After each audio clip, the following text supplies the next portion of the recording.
সুভাষ ভাইয়ের বিয়ে হবে, তাও আবার আমার সাথে। কথাটা শুনে আকাশ থেকে মাটিতে পড়লাম।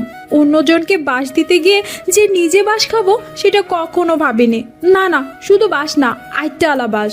আর বাস হিসেবে খেতে হয়েছে সুভাষ ভাইয়ের সাথে বিয়েটা হয়ে গেল শুধুমাত্র আমার ভুলের কারণে।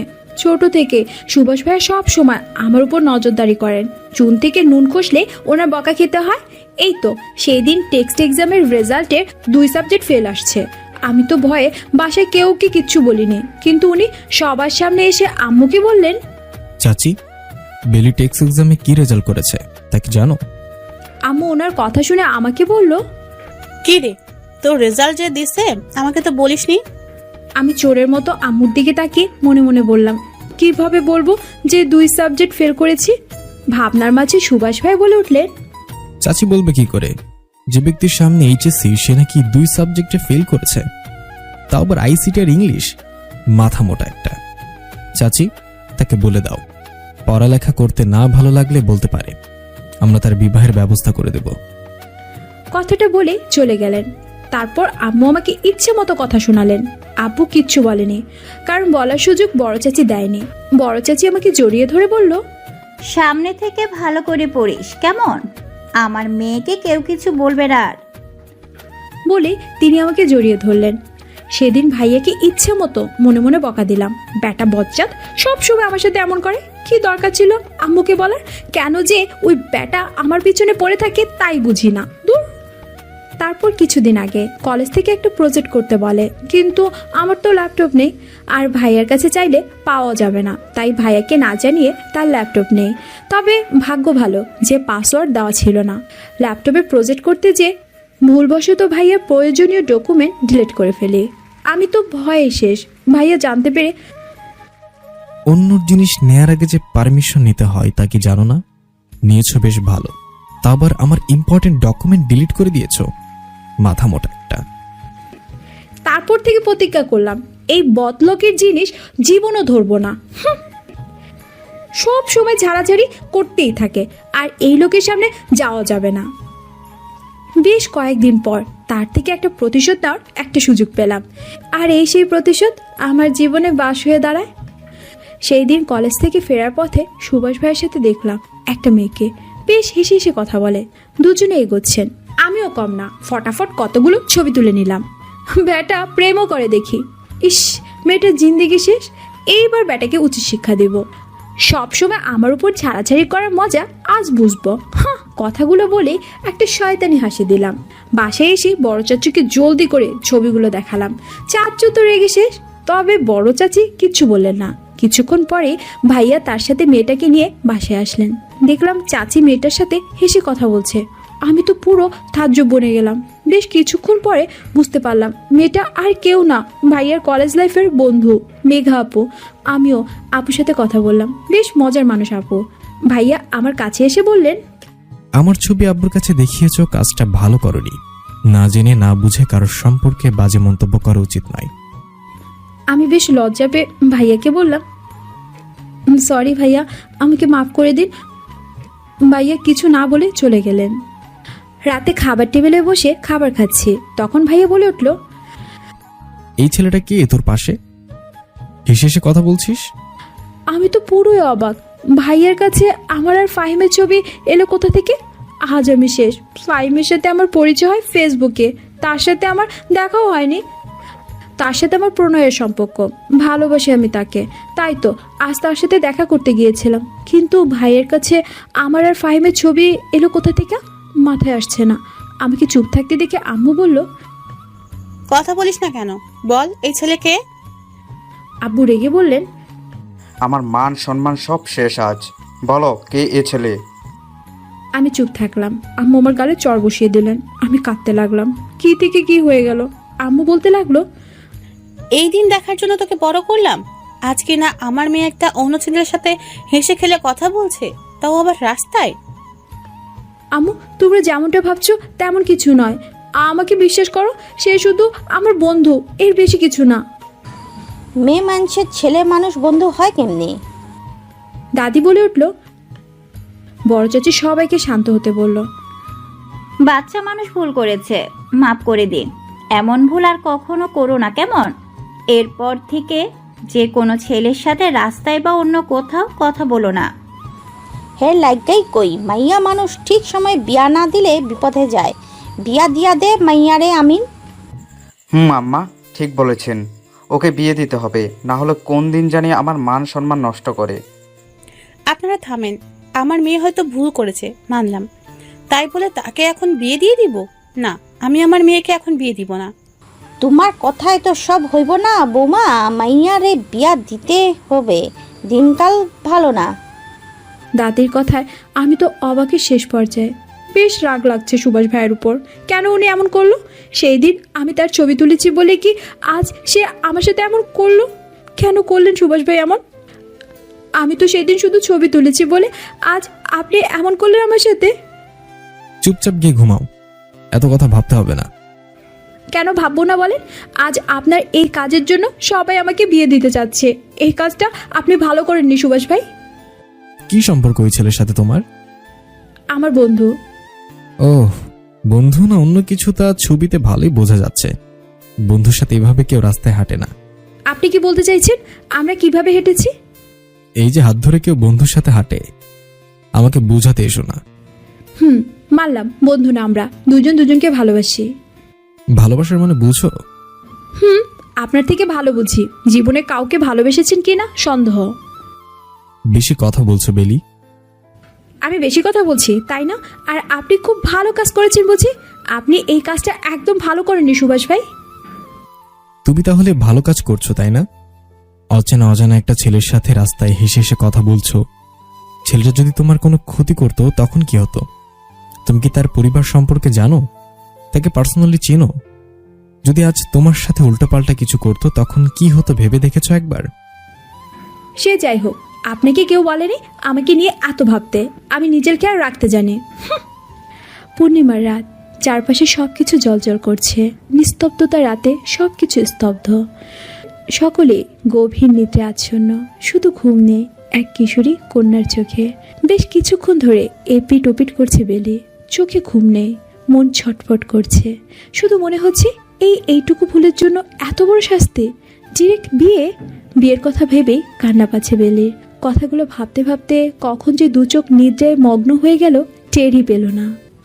আলী হোসেন এবং বিলকিস বেগমের 3 ছেলে 1 মেয়ে। বড় ছেলে আমজাদ হোসেন, স্ত্রী মনিরা বেগম, তাদের 2 ছেলে মেয়ে। বড় মেয়ে রিদিতা হোসেন, ছেলে সাফাত হোসেন সুভাষ।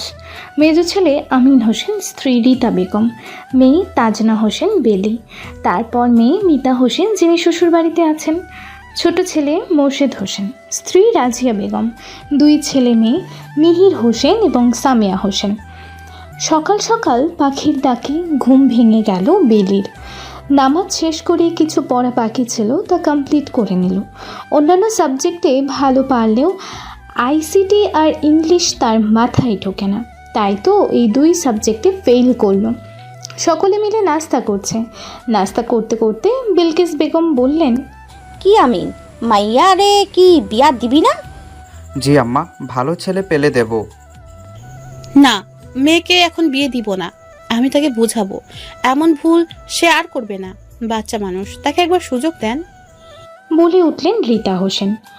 বৌমা, মানলাম বাচ্চা মানুষ ভুল করেছে, আর যে ভুল করব না তার গ্যারেন্টি কি তুমি দিবা? সময় থাকতে মাইয়ারে বিয়া দিয়া দাও, নাইলে পরে হাই হাই করণ লাগবো। ঘটকরে কি আইতে কমু? জি আম্মা, আপনি যা ভালো মনে করেন। আমার দু চোখ দিয়ে শুধু পানি গড়িয়ে পড়ছে। কি এমন ভুল করলাম যে আমাকে এক্ষুনি বিয়ে দিতে হবে? ভাবনার মাঝে বড় চাচি বলে উঠলেন, আম্মা, আমি একটা কথা বলতে চাই। সবাই উৎসুক দৃষ্টিতে তাকালো মনিরা বেগমের দিকে।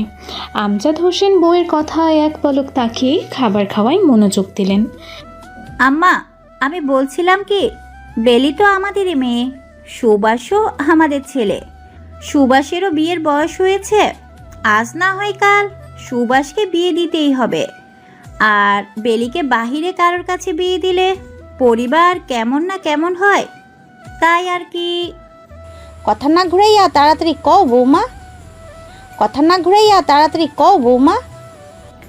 আসলে আম্মা, আমি আর সুবাসের বাবা চাচ্ছিলাম যে সুভাষের সাথে বেলির বিয়ে দিতে। এতে বেলির জন্য ভালো হবে, ঘরের মেয়ে ঘরে থাকবে। এক নাগারে কথা বলে থামলেন মনিরা বেগম। পরিস্থিতি থমথমে, সকলের মুখের দিক চেয়ে অবস্থা অনুমান করতে চাইলেন। বেলি যেন আকাশ থেকে পড়ল। এ কি বলল বড় চাচি? সেই আর সুভাষ ভাইয়া, কিভাবে কি সম্ভব? এবার নিজের আম্মু আব্বুর দিকে তাকালো বেলি, এক পলক তাকালো সুভাষের দিকে। না, এই লোকের মুখের কোনো ভাবান্তর নেই, দিব্যি খেয়ে চলছে। মুখ দেখে বোঝা যাচ্ছে না খুশি হয়েছে না রাগ করেছে। বৌমা, তুমি তো ভালো কথা কইছো, আমি রাজি। তা তুমগ মতামত কি? জিজ্ঞাসু দৃষ্টিতে বিলকিস বেগম তাকালেন আমিন ও রীতা বেগমের দিকে। রীতা বেগমকে কিছু বলতে না দিয়ে আমিন হোসেন বললেন, আমি রাজি আম্মা। বেশ, তাইলে আর দেরি না কইরা বিয়ার আয়োজন করো। আজ হইলেই বিয়া দিতে হইব, কাল হইলেও দিতে হইব। শুভ কাজে দেরি কইরা লাভ নেই। তুমি আমার সাথে রাগ করে আছো রীতা? রীতা বেগমের দিকে তাকিয়ে বললেন মনিরা বেগম। দেখো ভোর, রাগ করো না। তোমার মেয়ে মানে আমার মেয়ে। তুমি তো জানো আমি আর তোমার ভাইজান বেলিকে কত ভালোবাসি। আমি আর তোমার ভাইজান চাইনি মেয়েটা অন্য জনের ঘরে চলে যাক। নিজের ঘরের মেয়েকে ধরে রাখার সুযোগ থাকলে কেন অন্য জনের ঘরে মেয়েকে পাঠাবো? আমি চাই মেয়েটা আমাদের কাছে থাকুক, তার জন্য ভালো হবে। পরিবার ছেড়ে তাকে দূরে যেতে হবে না। তোমার মেয়েও তোমাদের কাছে থাকবে। না ভাবি, রাগ করিনি। মেয়েটা আমার ছোট, এখনো সংসারে কিছু বুঝে না। তাকে কি একটা সুযোগ দেওয়া যেত না? তবে আমি এখন নিশ্চিত যে মেয়েটা আমাদের সাথে থাকবে, মায়ের মতো শাশুড়ি পাবে। বলেই একগাল হাসলেন রীতা বেগম। তার বিশ্বাস তার অগোচরে বেলিকে আগলে রাখবেন মনিরা বেগম। বিকেলে গড়িয়ে গোধূলির শুরু। আকাশে লাল রঙের আভা দেখা যাচ্ছে। প্রকৃতির আলো শেষ হয়ে অন্ধকারের শুরু। সেই সাথে সাজানো হচ্ছে এক কিশোরী কন্যাকে। পরানো হয়েছে লাল রঙের কাতান শাড়ি, কোমর পর্যন্ত চুলগুলো খোপা করা হয়েছে। মায়াবী চোখ দুটোই দেয়া হয়েছে মোটা করে কাজল, ঠোঁটে হালকা করে লিপস্টিক। যেহেতু বিয়েটা শুধু ঘরোয়াভাবে হবে, সেজন্য বেশি সাজানো হলো না বেলিকে। ছোট থেকেই সাজগোজ করতে পছন্দ করে বেলি। নিজের বিয়েতে লাল টুকটুকে বউ হওয়ার কত শখ ছিল, কিন্তু আজ পরিস্থিতির কারণে সব ইচ্ছা যেন শেষ হয়ে গেল। বউ সাজা আর হলো না, নিজের ইচ্ছাকে মাটি দিতে হলো। ফুলে সাজানো বাসর ঘরে বসানো হয়েছে বেলিকে। এই দিন নিয়ে কত স্বপ্ন ছিল তার, এখন তো সব স্বপ্ন শেষ। সময় যে কীভাবে সব কিছু পরিবর্তন করে দেয় বোঝাই যায় না। কারো কথায় ঘোর ভাঙল বেলির। কি গো বেলি, আজকে কিন্তু জামাইয়ের কথা মতো চলতে হইব। জামাই যা কইব তা কিন্তু শুনুন লাগবো। রুমে প্রবেশ করতে করতে বললেন বিলকিস বেগম। বেলি চোখ কুঁচকে বলল, তুমি এমনভাবে কথা বলছো কেন? এই বেলি, রাইগা গেলি কেন? আমি কি কোনো খারাপ কথা কইছি নাকি? আরে রাগ করিস না, বাসর ঘরে মন ফুরফুরা রাখতে হয়। কথাটা বলে চোখ টিপুনি কাটল সামিয়া। সামিয়া আর বেলি সমবয়সী, দুজনেই এক কলেজে পড়ে। সামিয়ার সাথে বেলির খুব ভালো সম্পর্ক, একজনের অন্যজনকে ছাড়া চলে না। বাসর ঘরে যে মন ফুরফুরা রাখতে হয় তুই কি করে জানিস? ঘরে প্রবেশ করতে করতে বলল সুভাষ। সুভাষকে দেখে মুখ কুঁচকে গেল সামিয়ার। যাই হোক, বড় ভাই, তার উপর তাকে খুব ভয় পায়, তাই তো আস্তে করে বলল, আমি কিভাবে জানবো আমার কি বিয়ে হয়েছে নাকি? না, তোর বিয়ে হয়নি, তবে জলদি বিয়ে দিতে হবে। অকালে পেকে যাচ্ছিস। চল তো দাদি, আমরা চলে যাই। খামোখা কাবাবে হাড্ডি কেন হবো? বলেই সামিয়া আর বিলকিস বেগম চলে গেলেন। তারা চলে যেতেই সুভাষ দরজা বন্ধ করে দিল। হালকা ভয় হলো বেলির মনে। এই বজ্জাত ব্যাটার সাথে তাকে থাকতে হবে, কে জানি কি আছে কপালে। পরক্ষণে মনে হলো না এই ভারী শাড়ি পরে আর থাকা যাচ্ছে না, একটু ফ্রেশ হলে ভালো লাগবে। বাথরুমের দিকে পা বাড়াতেই সুভাষ বলে উঠল, দাঁড়াও। দাঁড়াতে পারবো না, আমার কাজ আছে। আর ভাবছেন কি? আপনার কথা আমি নাচবো? আপনি যা করতে বলবেন তাই করব? কখনোই না। শুধু আপনার জন্য আজ আমার এই অবস্থা। আপনার একটা কথাও আমি শুনতে বাধ্য নই। এক কথা বারবার বলার অভ্যাস কিন্তু আমার নেই। কথাটা বলেই বেলির দিকে এগোতে লাগলো সুভাষ। তা দেখে কিছুটা ভরকে গেল বেলি। কি মতলব এই লোকের? তার কাছে কেন আসছে? কি চাচ্ছেটা কি এই লোক? ভাবনার মাঝে টের পেল কারো নিঃশ্বাস আছড়ে পড়ছে বেলির ঘাড়ে। চোখ তুলে তাকিয়ে দেখল সুভাষ তার ভীষণ কাছে। বুকে ধ্রিম ধ্রিম শব্দ হচ্ছে, মনে হচ্ছে এক্ষুনি হার্ট ফেল করে ফেলবে সে। হবেই বা না কেন, এই প্রথম কোনো পুরুষের ছোঁয়া পেল এত কাছ থেকে। তাকে আরও একটু ভরকে দিতে সুভাষ এক হাতে বেলির কোমর জড়িয়ে ধরে নিজের সাথে মিশিয়ে নিল, অন্য হাত কপালের কাছে, চুলগুলো কানের পিছে গোজা দিল। ঠোঁট বেলির কানের কাছে নিয়ে এলো। কানের কাছে পুরুষালী ঠোঁটের ছোঁয়া পেতেই বেলি কেঁপে উঠল। বেলির অবস্থা দেখে মুচকি হেসে সুভাষ ফিসফিসিয়ে বলল, এত কাঁপাকাঁপি করছো কেন? আমি কি তোমার সাথে কিছু করেছি? বেশি কাঁপাকাঁপি করলে কিন্তু চুমোটুমো খেয়ে ফেলবো। তখন কি করবি শুনি? আর কি যেন বলছিলা? আমি কে? কেন আমার কথা শুনবে? কেন আমার কথা মতো চলবে? তাই তো? তো শুনে রাখো, আমি তোমার হাজব্যান্ড, তোমার সব কিছু। তোমার মাঝেই তোমার শেষ এবং শুরু। বেলি যেন অবাকের শেষ পর্যায়ে। এই কোন সুভাষকে দেখছে বেলি? কি বলছে কি এই লোক? ক্ষণেই বেলির মনে হলো সে শূন্যে ভাসছে। বেলিকে পাজা কোলে তুলে নিল সুভাষ, আয়নার সামনে দাঁড় করালো। লম্বা কালো চুলের বাঁধানো খোপায় বেলি ফুলের মালা গুজে দিল, সাথে কপালের মাঝ বরাবর টিপ পরিয়ে দিল। বেলির দিকে তাকিয়ে দেখলো বেলির চোখ দুটো বন্ধ, ঠোঁট অনবরত কাঁপছে। বেলির কানের কাছে ঠোঁট এগিয়ে নিয়ে ঠান্ডা স্বরে বলল, নাও পারফেক্ট। বলেই বেলির কপালে চুমু খেলো। পুরো শরীরে বিদ্যুৎ গতিতে শিহরণ খেলে গেল বেলির। বেলির দিকে তাকিয়ে মুচকি হেসে ফ্রেশ হতে বাথরুমে চলে গেল সুভাষ। ফ্রেশ হয়ে দেখলো বেলি সেই ঠিক জায়গায় দাঁড়ানো, এক পাও নড়েনি। যাও ফ্রেশ হয়ে আসো। সুভাষের কথায় মস্তিষ্ক সচল হলো বেলির। তড়িঘড়ি করে বাথরুমে চলে গেল। ফ্রেশ হয়ে এসে ভাবতে লাগলো কোথায় ঘুমাবে। তাড়াতাড়ি বেরিয়ে এসো, ঘুমাতে হবে। বেলির কথা মতো বেডে শুয়ে পড়ল, তবে একদম কিনার হয়ে যেন ধাক্কা দিলেই বেড থেকে পড়ে যাবে। সুভাষ সেদিকে না তাকিয়ে গভীর ঘুমে তলিয়ে গেল। নতুন একটি দিনের সূচনা হলো। আকাশে নীল আভা ছড়িয়ে আছে। ঘড়ির কাঁটায় 5:30। সুভাষ ফ্রেশ হয়ে নামাজ পড়ে নিল। বেলিকে ধীর কণ্ঠে ডেকে তুলল। বেলির নামাজ শেষ হতেই বেলিকে বলল, আমার জন্য কফি করে নিয়ে আসো। এই সাত সকালে কে কফি খায়? আমি কফি বানাতে পারবো না, নিজেরটা নিজে বানিয়ে নিন, আমার ঘুম আসছে। কথাটা বলেই বিছানার দিকে পা বাড়াতেই পেছন থেকে সুভাষ বেলির হাত ধরে পেঁচিয়ে নিজের সাথে মিশিয়ে নিল। তা দেখে শুকনো ঢোক গেল বেলি। কেন পারবে না কফি বানাতে? সরুন, আমার অস্বস্তি লাগছে। যতক্ষণ পর্যন্ত না তুমি কফি তৈরির জন্য বলছো, ততক্ষণ পর্যন্ত এভাবেই থাকবো। বলেই বেলির আরও কাছে এগিয়ে গেল সুভাষ। তৎক্ষণাৎ বেলি বলে উঠল, ছাড়ুন, আমি কফি নিয়ে আসছি। কিচেনে গিয়ে ইচ্ছা মতো কথা শোনালো সুভাষকে। পেয়েছেটা কি? এই এমন উদ্ভট কাজই বা কেন করছে এই লোক? বেড়া বজ্জাত, সব সময় হুকুম চালায়। বকাঝকা করে কফি তৈরি করলো বেলি। নিন আপনার কফি। বলেই উল্টো দিকে পা বাড়ালো বেলি। তুমি কই যাচ্ছ? আশ্চর্য, কই আর ঘুমাতে। চুপচাপ বই নিয়ে বসো, সামনে পরীক্ষা। সেই কথা কি মনে নেই নাকি? ফেল করার কি ইচ্ছা আছে নাকি? আপনি চুপ করুন, আমার পড়ার সময় হলে আমি পড়তে বসবো। আপনার এত ভাবতে হবে না, আপনি নিজের কাজে মন দেন, আমার যখন সময় হবে তখন পড়ে নেব। এই প্রথম দেখলো বেলি যে বিয়ের পরের দিন নিজের বউকে পড়তে বসতে বলে, তাও আবার নিজেরই স্বামী। বিয়ে নিয়ে কত শখ ছিল, সব শখ পানি ঢেলে দিয়েছে এই ব্যক্তি। আমার কথা মতো কেউ কাজ না করলে আমি কিন্তু কাজ আদায় করার জন্য অন্য মাধ্যম জানি। বেলি এক পলক সুভাষের দিকে তাকালো। এই লোকের সাথে কথাই না পেরে পড়তে বসলো বেলি। সকাল সকাল ফ্রেশ হয়ে নতুন শাড়ি পরে নিল বেলি। কাল রাতে রীতা বেগম বলে দিয়েছিলেন যেন সকালে ফ্রেশ হয়ে শাড়ি পরে। নতুন বউদের নাকি শাড়ি পরতে হয়। শাড়ি পরতে বেশ পারদর্শী না হলেও একা একা পরতে পারে বেলি। সিঁড়ি বেয়ে নিচে নেমে বসার ঘরে বসলো বেলি। বিলকিস বেগম এবং সামিয়া সেখানেই বসেছিল। কি গো রমণী, বাসরাত কেমন কাটাইলা?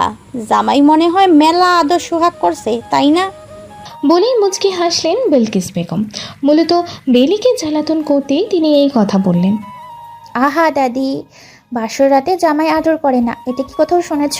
দেখো না কি লজ্জা পাচ্ছে আমাদের বেলি, আবার দেখি শাড়িও পরেছে। বলেই হাসতে লাগলো সামিয়া। বেলি মনে মনে কথাগুলো বলল। তোমরা চুপ করো, কি সব ফালতু কথা বলছো?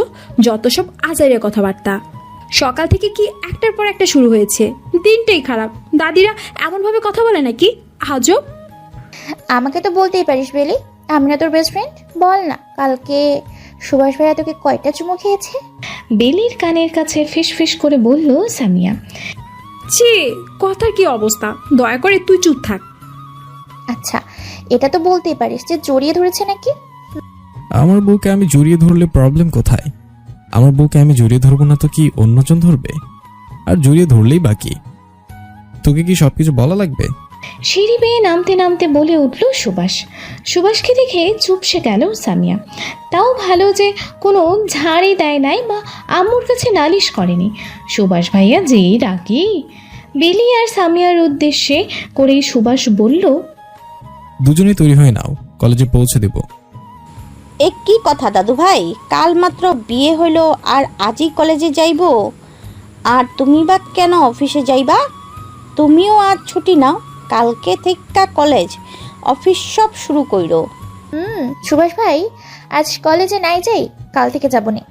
দাদির সাথে তাল মিলিয়ে বলে উঠল সামিয়া। বিয়ে হয়েছে বলে কলেজে বা অফিসে যাওয়া যাবে না এমন কথা কোথাও নেই। তাদের কলেজে যেতে হবে, সামনে বোর্ড এক্সাম, আর আমার অফিসেও ইম্পর্টেন্ট কাজ আছে। কি রে বেলি, তোর নাকি বিয়ে হয়ে গেল, তাও আবার আমার ক্রাশের সাথে? রাগ তোর ক্রাশ। আমি তো আগেই বলেছিলাম যে সুভাষ ভাই বেলিকে পছন্দ করে। হ্যাঁ রে, আমিও তো তাই বলি। সেদিনের ঘটনার পর থেকে আমারও তাই মনে হচ্ছে সব সময়। আমার শুধু মনে না, আমি শিওর যে সুভাষ ভাই বেলিকে ভালোবাসে। তাদের কথায় ডুব দিল বেলি সেদিনের ঘটনায়। রোজ কলেজে থেকে সামিয়া, বেলি এবং মীরা একসাথে বাসায় ফিরে। তাদের বাসার রাস্তা একই দিকে। সেদিনও তারা বাসায় ফিরছিল। হঠাৎ তাদের সামনে আগমন ঘটে রাজীবের। রাজীব হলো তাদের ক্লাসমেট। রাজীব বেলিকে পছন্দ করে। এর আগে কয়েকবার প্রেম নিবেদনও করেছে, তবে বেলি এর প্রত্যুত্তর করেনি। সেদিন রাজীব বেলিকে আবারও প্রপোজ করে।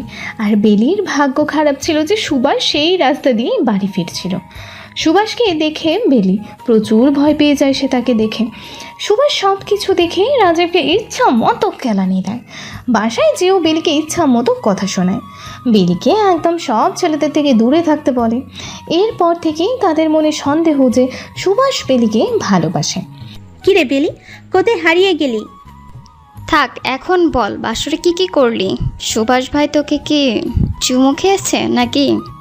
আমি তো শুনেছি বাসর ঘরে মানুষ কত কিছু করে, তা কি করেছো বেলি ফুল?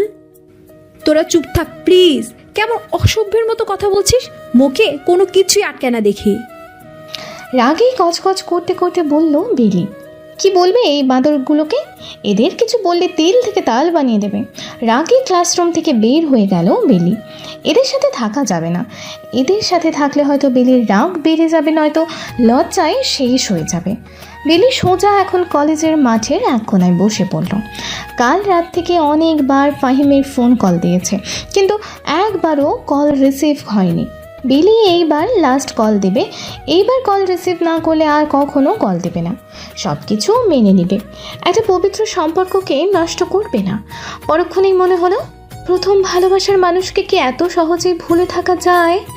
আজ বেলির নিজেকে অসহায় লাগছে। কাপা হাতে কল দিল, কিন্তু এইবারও কল রিসিভ হলো না। নিজেই নিজেকে প্রতিজ্ঞা করলো আর কখনোই কল করবে না। নিজেকে আজ অনেক ছোট মনে হচ্ছে। পরক্ষণেই মনে হলো ফাহিমের এক বন্ধুর নাম্বার তার কাছে আছে।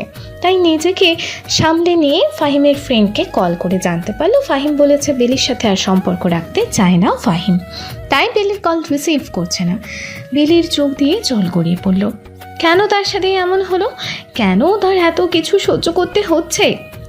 আজ শুক্রবার, অফিস বন্ধ সুভাষের। দুপুরের খাবার খেয়ে নিজ রুমের দিকে পা বাড়াতেই কারো কণ্ঠে পিছে তাকালো সুভাষ। আজ নাকি মেলা বসেছে পাশের মাঠে। বেলি আর সামিয়া যাইতে চাইছে। মেয়ে মানুষ তো একা যেতে দেওয়া ঠিক হবে না, তুমি তাদের সাথে করে নিয়ে যেও। জি চাচি, নিয়ে যাব। তাদের রেডি থাকতে বইল। তোমার মেয়েদের আবার আটা ময়দা মাখতে মাখতেই সময় শেষ। বলেই রুমে চলে গেল সুভাষ। সুভাষের কথায় মুখ ফুলালো বেলি। কথাগুলো মনে মনে বলল বেলি। ছেলে মানুষ কিভাবে জানবে যে এই মেকআপের প্রতি প্রতিটা মেয়ের ভালোবাসা কতটা? মেকআপ করতে যে কত দামি দামি প্রোডাক্ট ইউজ করতে হয় তা কি জানে? না জেনে শুধু এত দামি দামি প্রোডাক্টগুলোকে আটা ময়দা বলে দেয়। হ্যাঁ। বসার ঘরে বসে আছে সুভাষ আর সামিয়া। দুজনে রেডি থাকলেও রেডি হয়নি বেলি। সেই কখন থেকে বলছে 2 মিনিট 2 মিনিট। অপেক্ষার প্রহর শেষ হলো। সিঁড়ি বেয়ে নিচে চলে এলো বেলি। পরনে কালো রঙের শাড়ি, বড় চুলগুলো ছেড়ে দেয়া, ঠোঁটে হালকা লিপস্টিক, চোখে কাজল, দেখতে ভীষণ মায়াবী লাগছে বেলিকে। আরে সুভাষ ভাই, বেলির দিকে এমন করে তাকিও না, মেয়েটা লজ্জা পাবে। বউ তো তোমার, ঘরে যে মন ভরে তোমার বউকে দেখে নিও। সামিয়ার কথায় হুঁশ ফিরল সুভাষের। খানিকটা অপ্রস্তুত হলো, তবুও সামিয়ার কান টেনে দিয়ে বলল, বেশি পাকনা কথা বলতে হবে না তোকে। বেশি কথা বললে কিন্তু আর মেলায় নিয়ে যাব না। তাদের কথার মাঝে এগিয়ে এলো বেলি।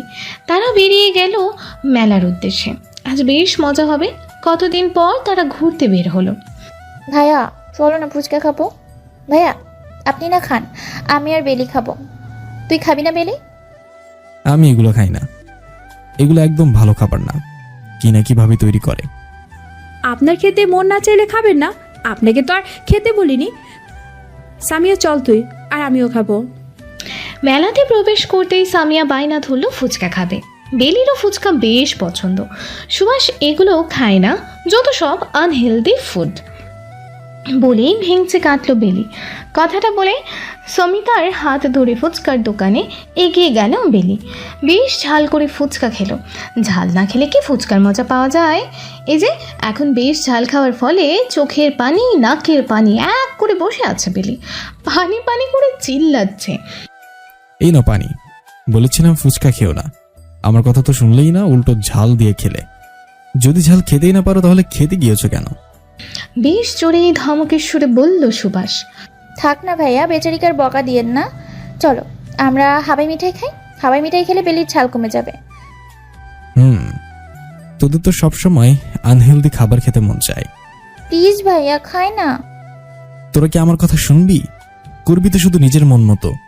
চল তোদের কিনে দিই হাওয়াই মিঠাই। বেশ ঝাঁঝালো কণ্ঠে বলল সুভাষ।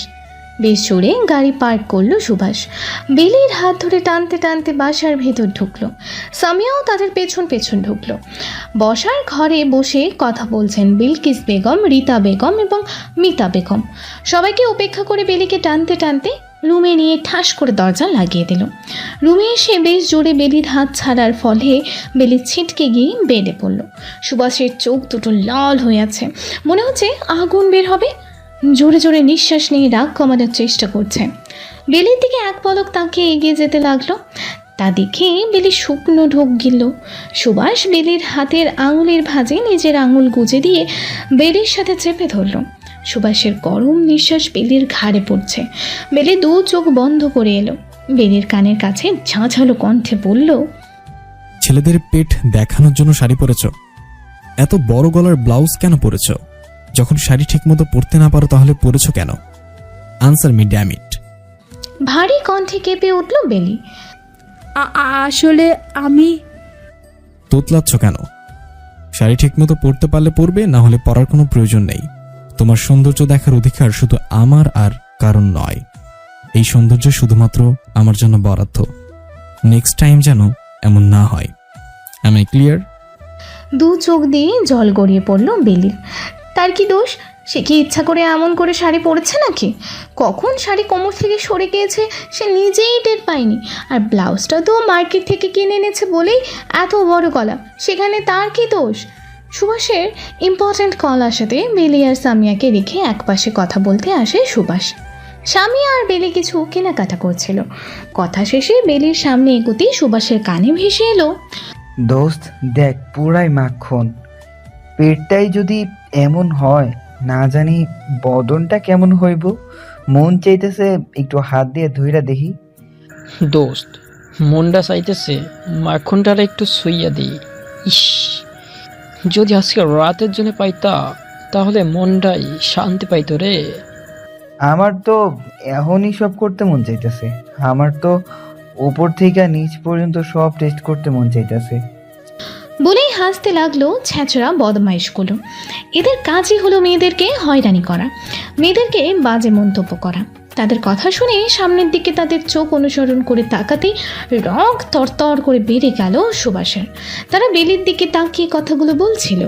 বেলির দিকে তাকিয়ে দেখতে পেল বেলির শাড়ি ঠিক নেই, কোমরের দিকে শাড়ি সরে গিয়ে পুরো ধপধপে ফর্সা পেট দেখা যাচ্ছে।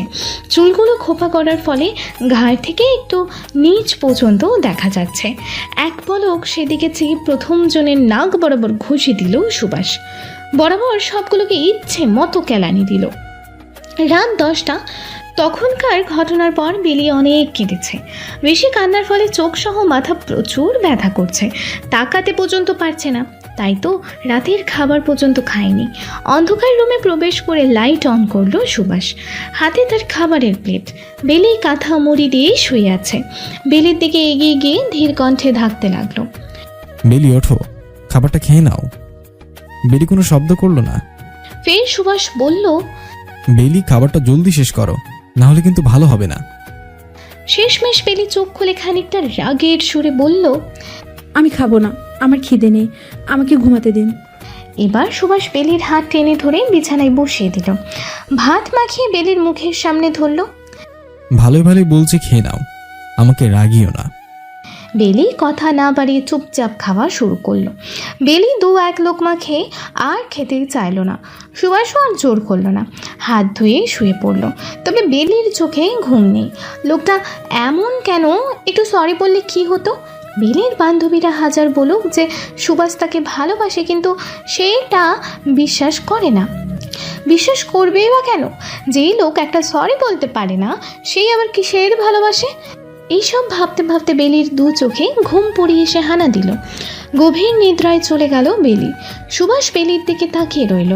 বেলি ঘুমিয়ে যাওয়ার পর বেলির কপালে ঠোঁট ছুঁয়ে নিজেও গভীর ঘুমে আচ্ছন্ন হলো। আজ বেলির ফ্রেন্ড সাজিয়ার বার্থডে। সেখানেই যাওয়ার জন্য তৈরি হচ্ছে বেলি। 3 পিস পরার ইচ্ছা থাকলেও সাজিয়া বারবার করে বলে দিয়েছে যেন শাড়ি পরে। অবশ্য 4 বান্ধবী একরকম শাড়ি পরবে বলে ডিসাইড করেছে। তাই তো বেলি সেজে কুজে শাড়ি পরতে শুরু করলো। তখনই ঘরে প্রবেশ করলো সুভাষ। সাধারণত সন্ধ্যাবেলা সুভাষ আসে না, তবে কাজ তাড়াতাড়ি শেষ হয়েছে বলে তাড়াতাড়ি বাসায় চলে এসেছে। সুভাষ বেলিকে দেখে থমকে গেল। মেয়েটাকে আজ একটু বেশি সুন্দর লাগছে। হালকা সাজেছে, তবুও আজ ভীষণ সুন্দর লাগছে। ল্যাভেন্ডার কালার শাড়ি, সাদা রঙের ফুল কাভার ব্লাউজ, হাতে সাদা রঙের চুড়ি, চুলগুলো এক পাশ করে সেট করেছে। সুভাষকে দেখে বেলি ঘাবড়ে গেল। হাত থেকেই শাড়ির কুচিগুলো পড়ে যেতে গেল। সুভাষ এক পা করে বেলির দিকে এগিয়ে গেল। বেলির কুচিগুলো ঠিক করে সেট করে দিল। নিজ হাতে শাড়ির কুচিগুলো গুছতে গেলেও বেলি বাধা দেয়। কুচিগুলো নিজের হাতে নিয়ে গুজে ফেলে। সুভাষের চোখ আটকে রয়েছে বেলির ফর্সা পেটের দিকে। কেমন ঘোর লেগে যাচ্ছে। বেলির কোমর জড়িয়ে আর একটু কাছে নিয়ে এলো সুভাষ। নিজের সাথে মিশিয়ে নিল। দুজনের ওপর দুজনের নিঃশ্বাস আছড়ে পড়ছে। বেলি 2 হাতে নিজের শাড়ি খামচে ধরল। সুভাষ বেলির কানের কাছে ঠোঁট এগিয়ে বলল, আজ যদি তোমার ঠোঁটের ভাঁজে নিজের ঠোঁট গুঁজে দেই, তাহলে কি খুব বেশি অন্যায় হয়ে যাবে? তোমাকে ছোঁয়ার জন্য এই ব্যাকুল হৃদয়ের চাওয়া কি খুব বেশি অবিচারপূর্ণ? তোমার ঠোঁটের স্পর্শ নিজেকে মাতাল করতে চাওয়া কি খুব বেশি বেহাপানা? না, বেলি আর নিতে পারছে না। গলা শুকিয়ে কাঠ হয়ে গেছে। মনে হচ্ছে কতগুলো বছর পানি খায় না ও। মস্তিষ্ক শূন্য মনে হচ্ছে। হাত পা অবশ হয়ে আসছে। সুভাষ বেলির ঠোঁটের দিকে নিজের ঠোঁট এগিয়ে নিয়ে আসলো। দুজনে ঠোঁট ছুঁই ছুঁই ঠিক সেই মুহূর্তে কানে ভেসে এলো, বেলি, তুই কি রেডি হসনি? আর কতক্ষণ লাগবে তোর? এত সময় নেই, কিভাবে হবে? আমি সেই কখন থেকে রেডি হয়ে বসে আছি। সামিয়ার ডাক শুনেই দুজনেই ছিটকে দূরে চলে এলো। সুভাষের ঘোর কাটল। দ্রুত পায়ে ওয়াশরুমে চলে গেল সুভাষ। এ কি করছিল সে? না, এইভাবে নিজের ইচ্ছেগুলোকে আশকারা দেওয়া যাবে না। নিজেকে সংযত রাখতে হবে। পরক্ষণে মনে হলো এটা তো আর হারাম চাওয়া নয়। বেলি তার স্ত্রী, তার নামে লিখিত হয়েছে। তার নামের কাবিননামায় আজীবনের জন্য নিজেকে আবদ্ধ করেছে। সব কিছুর ঊর্ধ্বে বেলি তার বউ, তার মন পিঞ্জরায় আবদ্ধ পাখি। শুধু একমাত্র তার বউ, তার নিজস্ব সম্পদ। এতক্ষণ সময় লাগে তোর? মুখটা খানিক কুঁচকে বলল সামিয়া। এই তো আমি রেডি, রাগ করিস না প্লিজ। আর রাগ করলে তোকে ডাইনির মতো লাগে। পরে পার্টিতে সবাই তোকে ডাইনি বলবে। বলেই হাসতে লাগলো বেলি। তুইও আমার সাথে এমন করিস? আমি যাবই না। আরে রাগ করছিস কেন? আমি তোর সাথে মজা করছিলাম। আচ্ছা সরি, চল এবার। বসার ঘর থেকে সকলের থেকে বিদায় নিয়ে সদর দরজার দিকে পা বাড়াতে কারো কণ্ঠ শুনে পিছে তাকালো বেলি। আমি তোমাদের পৌঁছে দিব, একা যাওয়ার প্রয়োজন নেই। তোমরা যেদিকে যাচ্ছ আমিও সেদিকেই যাচ্ছি। পেছনে ফিরে তাকালো বেলি। সিঁড়ি দিয়ে শার্টের হাতা ফোল্ড করতে করতে নিচে নামছে সুভাষ।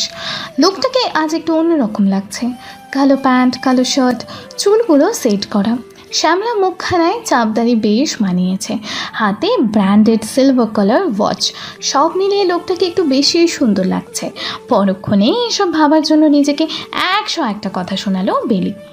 সাজিওর বড় ভাই ইয়াসির আফতাব, সুভাষের কলেজের ফ্রেন্ড, বলা চলে বেস্ট ফ্রেন্ড, সেই সাথে আবার কালিগো। তাই তো আজ সাজিওর বার্থডেতে সেও যাবে। কখন থেকে তোদের জন্য ওয়েট করছি। তোরা না আসলেই পারতি, এত লেট করে আসার কি দরকার? সব দোষই বেলির, রেডি হতে হতে এত সময় নিচ্ছে যে কি বলবো। আচ্ছা বাবা সরি, মুড ঠিক কর, তোর আজ জন্মদিন। ইয়াসিরের রুমে প্রবেশ করলো সামিয়া। না বলতে হবে লোকটা বেশ গোছানো টাইপের।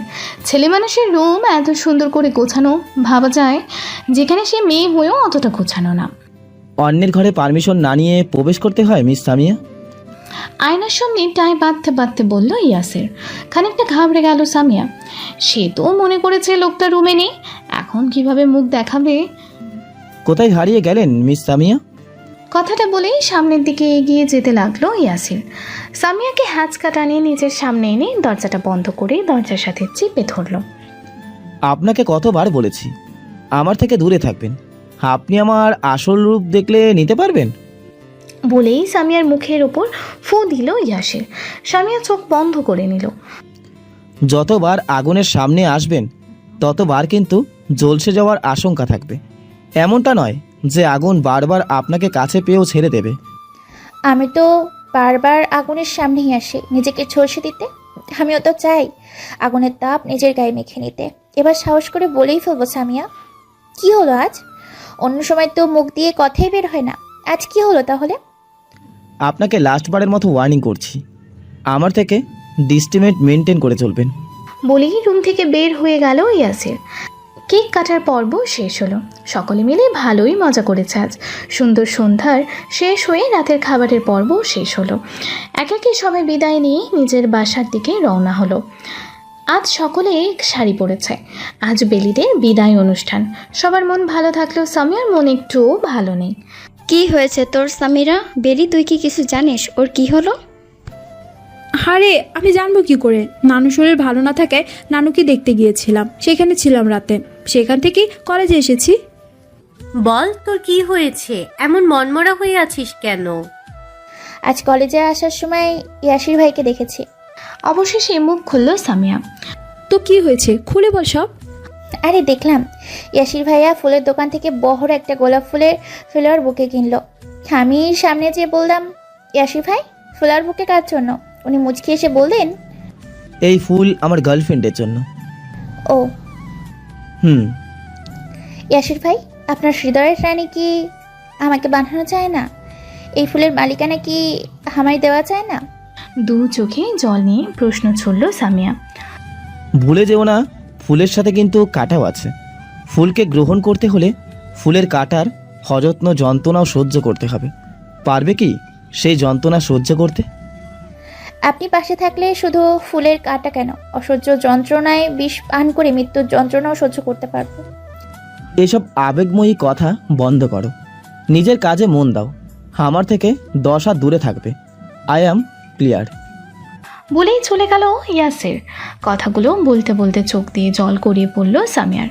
প্রিয় মানুষের মুখে যেখানে অন্য কারো নাম শুনলেই রাগ লাগে, সেখানে গার্লফ্রেন্ড শোনা দূরের কথা।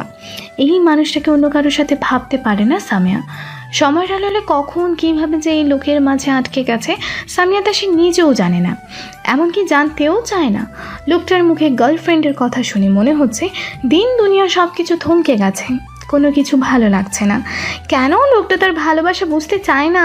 কেন তার ভালোবাসাকে আবেগ মনে করে? আহা, কান্না বন্ধ কর তুই। হয়তো ভাইয়া তোর সাথে মজা করেছে। তুই এমন কান্না করলে আমরা মজা করবো কিভাবে? তুই টেনশন ফ্রি থাক, তোকে তো আমি আমার ভাবিই বানাবো। আরে আমাদের চিজ কাদুরি, তোকে যদি ইয়াসিন ভাইয়ের বাচ্চার মা না বানাইছিস, আমার নামও বেলিনা। খানিকটা ভাব নিয়ে বলল বেলি। এটা দেখে হেসে দিল সামিয়া। আর যাই হোক, এই মানুষগুলোর দিনটা নষ্ট করতে চায় না সামিয়া। নিজের জন্য তাদের খুশি নষ্ট করার কোনো মানেই হয় না। তাই তো নিজের চোখের জল মুছে নিল সামিয়া। 4 বান্ধবী মিলে পুরো কলেজে ঘুরলো, ছবি তুললো, বেশ খানিকক্ষণ ঘোরাঘুরি করে দুপুরে লাঞ্চ করে বাসায় ফিরল বিকেলের দিকে। সময় চলতে থাকে, কারোর জন্য অপেক্ষা করে না। এই তো আজ 2 দিন হলো বেলির এক্সাম শেষ। ঘরে বসে থাকতেও ভালো লাগছে না, তার উপর আবার সুভাষ বলে দিয়েছে ভার্সিটি অ্যাডমিশন কোচিং ভর্তি করে দেবে। এটি কষ্ট কি সহ্য হয়? কোথায় একটু ঘুরবে, চিল করবে, তা না করে এই লোক এখন অ্যাডমিশন কোচিংয়ে ভর্তির জন্য উঠে পড়ে লেগেছে। দুপুর থেকে বেলির ফোনে কল করে যাচ্ছে সুভাষ, কিন্তু কই এই মেয়ে, ফোন ধরার কোনো খবর নাই। অনেকবার ফোন দেওয়ার পরও অবশেষে কল রিসিভ করলো বেলি। কি করছো? দুপুরে খেয়েছো? না, এখনো খাইনি। আপনি খেয়েছেন? না, খাবো। আজ বাসায় তাড়াতাড়ি আসবা, কাজ তাড়াতাড়ি শেষ হবে। রেডি হয়ে থেকেও ঘুরতে যাব। আচ্ছা ঠিক আছে। খানিকক্ষণ চুপ থেকে মিহি সুরে বলল, ইস, এই কণ্ঠ বেলির মনে ঝঙ্কার তোলার জন্য যথেষ্ট। বেলি কিছু না বলে কলটা কেটে দিল। কলটা কেটে দেওয়ার পর শুনতে পেল সামিয়ার কণ্ঠ। এই তোর জন্য দেখ তো, পার্সেল এসেছে, সাথে আবার ফ্লাওয়ার বুকে। কে দিল? ফ্লাওয়ার বুকে সাথে ছোট্ট একটি চিরকুট লাগানো। চিরকুটটা খুলে দেখলো লেখা ফ্রম ইয়োর হাজবেন্ড। পরক্ষণেই মুখে লাল আভা ফুটে উঠল বেলি। আহা, আজকাল দেখি সুভাষ ভাই ফুলও পাঠাচ্ছে। আর কি কি করছে রে সুভাষ ভাই তোর সাথে বেলি? বেলিকে হালকা ধাক্কা দিয়ে বলল সামিয়া। চুপ কর তুই। আর তোর এখানে কাজ কি? নিজের চরকায় তেল দে। এখন তো আর আমাকে ভালো লাগবে না। ভালো লাগার মানুষ তো এখন অন্য কেউ। বলেই চলে গেল সামিয়া। ভাবলো যাক, দুজন দুজনকে নিয়ে ভাবছে, সম্পর্কটা সুন্দরভাবে এগোচ্ছে। ইস, যদি তার আর ইয়াসিরের সম্পর্কটা এমন হতো, হয়তো হবে, নয়তো না। তবে এই সামিয়ার মন পিঞ্জরায় সব সময় ইয়াসিরই থাকবে, আজীবন ভালোবাসবে তাকে। সব ভালোবাসার কি আর পূর্ণতা পায়? হয়তো তার ভালোবাসা পূর্ণতা পাবে না। সব ভাগ্য তো আর এক না যে সবার ভালোবাসা পূর্ণতা পাবে। হয়তো এক আকাশ সমান চাওয়া নিয়ে ইয়াসিরের ভালোবাসার জন্য অপেক্ষা করতে হবে। তবুও সে অপেক্ষা করতে রাজি, নিজের ভালোবাসার মানুষকে আপন করে নিতে। পার্সেলটা খুলে দেখলো বেশ বড় একটা গিফট, সুন্দর করে র্যাপিং পেপার দিয়ে মোড়ানো। সময় না নিয়ে বেলি তাড়াতাড়ি খুলে দেখলো সাদা শাড়ি, সাথে ম্যাচিং করে সাদা ব্লাউজ, একজোড়া কানের দুল, বেলি ফুলের মালা, চুড়ি আর একজোড়া নূপুর, সাথে রয়েছে একটা চিরকুট। উপহারটি শুধুমাত্র বক্ষ পিঞ্জিরায় লুকায়িত এক কিশোরী নারীর জন্য। চিরকুট পরে থমকালো বেলি। হোক এক লাইনের কথা, কিন্তু কথার মর্ম অনেক বড়। তাহলে কি লোকটা তাকে আগে থেকেই ভালোবাসে? ভালোবাসলে এতদিন এমন ব্যবহার করতো কেন? বিয়ের আগে তো সারাদিন পিছেই লেগে থাকতো। বলতে হবে যে বিয়ের পর ব্যবহারে অনেক পরিবর্তন এসেছে, তবুও ঝাড়াঝাড়ি যায়নি। এই তো সেদিন শার্ট স্ত্রী করতে যেয়ে পুড়িয়ে ফেলেছিল। কতগুলো কথাই না শোনালো, সে নাকি ওকামের ঢেকি, কোনো কাজ তার দ্বারা হবে না, আরও কত কি। এই লোকের মন বোঝা যায় না, কখন কি বলে কখন কি মনে চলে কিছুই বোঝা যায় না। বেশ অনেকক্ষণ যাবৎ গাড়িতে বসে আছে সুভাষ। কয়েকবার বেলিকে ফোন দেয়া শেষ। কোথায় এই মেয়ে কে জানে, প্রতিবার ফোন দিলে বলে 2 মিনিট। অপেক্ষার প্রহর যেন আর শেষই হয় না। গাড়িতে বসে থাকতে না পেরে সেই যে না আবার কল দেওয়ার জন্য ফোন হাতে নেয়, তখনই আগমন ঘটে কিশোরী কন্যার। ওহ সরি, অনেক লেট করে ফেললাম। সুভাষ এক পলক বেলির দিকে তাকালো। কল্পনায় যতটা সুন্দর ভেবেছিল, বাস্তবে তার চেয়ে বেশি সুন্দর লাগছে। শাড়িটা কি সুন্দর মানিয়েছে, মনে হচ্ছে শাড়িটা তার জন্যই তৈরি হয়েছে। চুলগুলো খোপা করে বেলি ফুলের মালা লাগানো, হাতে চুড়ি, খুব বেশি সুন্দর লাগছে। মনে হচ্ছে কোনো শুভ্র পরী। ফর্সা গাল লজ্জায় লাল হয়ে আছে, একদম স্নিগ্ধ লাগছে। কপালে নাকের ডগায় বিন্দু বিন্দু ঘাম জমেছে। দেখেই মনে হচ্ছে যে বেশ তাড়াহুড়ো করে এসেছে। কি হলো, কোথায় হারিয়ে গেলেন? নিজেকে পরখ করে খানিকটা অস্বস্তি নিয়ে বলল বেলি। ভেতরে এসে বসো। ছোট্ট করে বলল সুভাষ। গাড়ি স্টার্ট দিয়ে নিজের মতো করে চালাতে লাগলো। পথে বেশ কয়েকবার বেলি জিজ্ঞেস করেছিল যে কোথায় যাচ্ছে। সুভাষ শুধু বলেছে গেলেই দেখতে পাবে। বেলিও আর কথা বাড়ায়নি, পথটা উপভোগ করতে লাগলো। কি সুন্দর রাস্তা, দুপাশে দাঁড়িয়ে আছে নারকেল গাছ, আকাশটাও বেশ উজ্জ্বল, মেঘগুলো খেলা করছে। হাওয়া এসে বেলির চোখের সামনে পড়ে থাকা চুলগুলো উড়িয়ে দিচ্ছে। বেশ ভালো লাগছে। বহুদিন পর এভাবে ঘুরতে বের হলো, মনটাও ভালো লাগছে। অবশেষে অপেক্ষার প্রহর শেষ হলো। মেইন রোডে গাড়ি পার্ক করলো সুভাষ, তারপর কাঁচা রাস্তা ধরে হাঁটতে লাগলো। কোথায় যাচ্ছি আমরা, এবার তো বলুন। কথা না বলে চুপচাপ হাঁটো, গেলেই দেখতে পাবে। কথা বাড়ালো না বেলি। জায়গাটা সুন্দর। কাঁচা রাস্তা দিয়ে হাঁটতে হাঁটতে বেশ খোলা জায়গায় চলে গেল। জায়গাটার একপাশে হচ্ছে কুড়ে ঘর, মনে হচ্ছে কেউ থাকে। ঘরের পাশেই একটা ছোট্ট দোকান। একটু আগে বেরিয়ে দেখতে পেল ছোট্ট একটা বিল, পদ্মফুলের বিল। বিলের অনেক দিনের ইচ্ছে ছিল পদ্ম বিল দেখার। কি সুন্দর পরিবেশ, যে কারো মন ভালো করতে সক্ষম এই জায়গা।